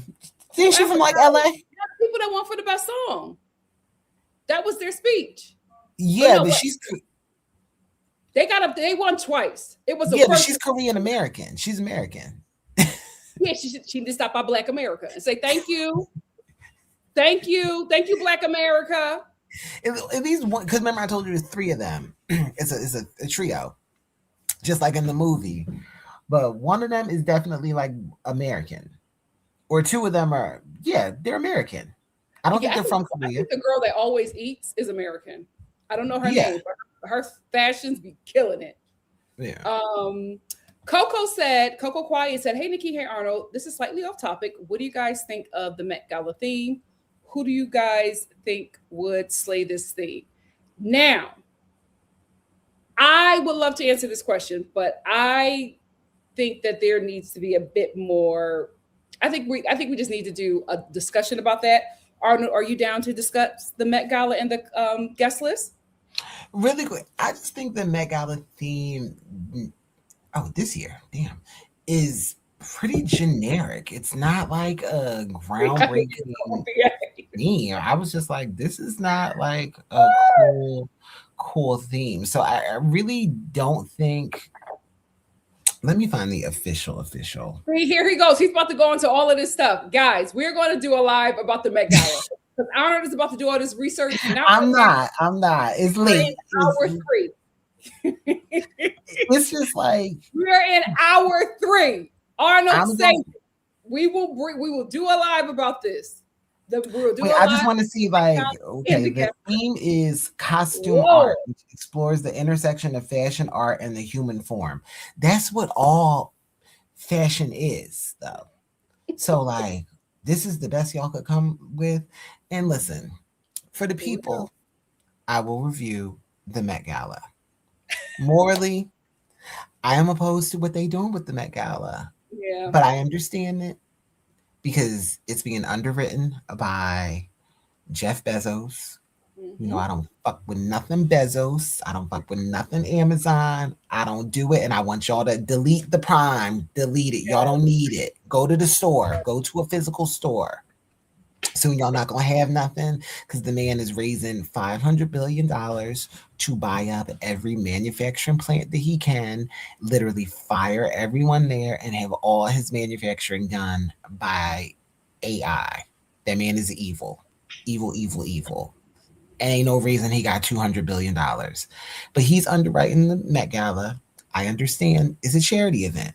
They need money. The whole point of it is to the rich out of the arts. Yeah, like you need money to fund the arts, to fund the Costume Institute. You need money to do that. Fashion is always about wealth and wealthy people because that's who buys the clothes and all that stuff. But I just don't like that this person who is not in fashion, has nothing to do with fashion, just like wrote a check and now he's like into fashion and his wife is like rolling around with Anna Wintour. That just seemed corny to me because like fashion people see through that kind of thing. As far as the theme, I think the theme is kind of corny. And that just is not because of Jeff Bezos. I'm like, y'all could have done a better theme. Like this theme don't do nothing for me. So as opposed to like who I think would really kill it, really anybody, because it's an easy theme. Like it's like fashion and art. Fashion isn't art. So it's not, you know what I mean? It's not like anything complex. Like you really don't have to wear. We can talk about this forever. Yeah, you don't have to wear nothing special. You could just wear any dress and be like, this is art. You know. Whereas before it was like Manus versus Machina, you wanted like a machine theme, a techie theme. I think that theme and the Catholicism theme was the best one. Oh no, I think it was the Catholicism and China through the Looking Glass. Oh yes. Yes. And it could have went real problematic, and it did just a little bit because a couple people came and they were doing Japan, not China. Yeah, but it was pretty, and it was like, oh, she looks good. I'm like, these are Japanese cranes. This is Japanese cherry blossoms, not Chinese, but she look good. They knew the Americans was going to do what needed to be done. Yeah. Anyway, Star Fam, we are going to get Arnold to talk about this again, and he's going to, give us another 3 hours. And we'll review it. I'm not really supporting. I'm not supporting the Met Gala. Yeah, because I was going, and I'm not going now. Arnold will be hating the whole time, but he will do it for you. Yes. Before we get out of here, please make sure you. What happened? Yes, before we get out of here, please make sure you support Arnold. He gives us so much of his expertise and time. He did this sick, and I appreciate it.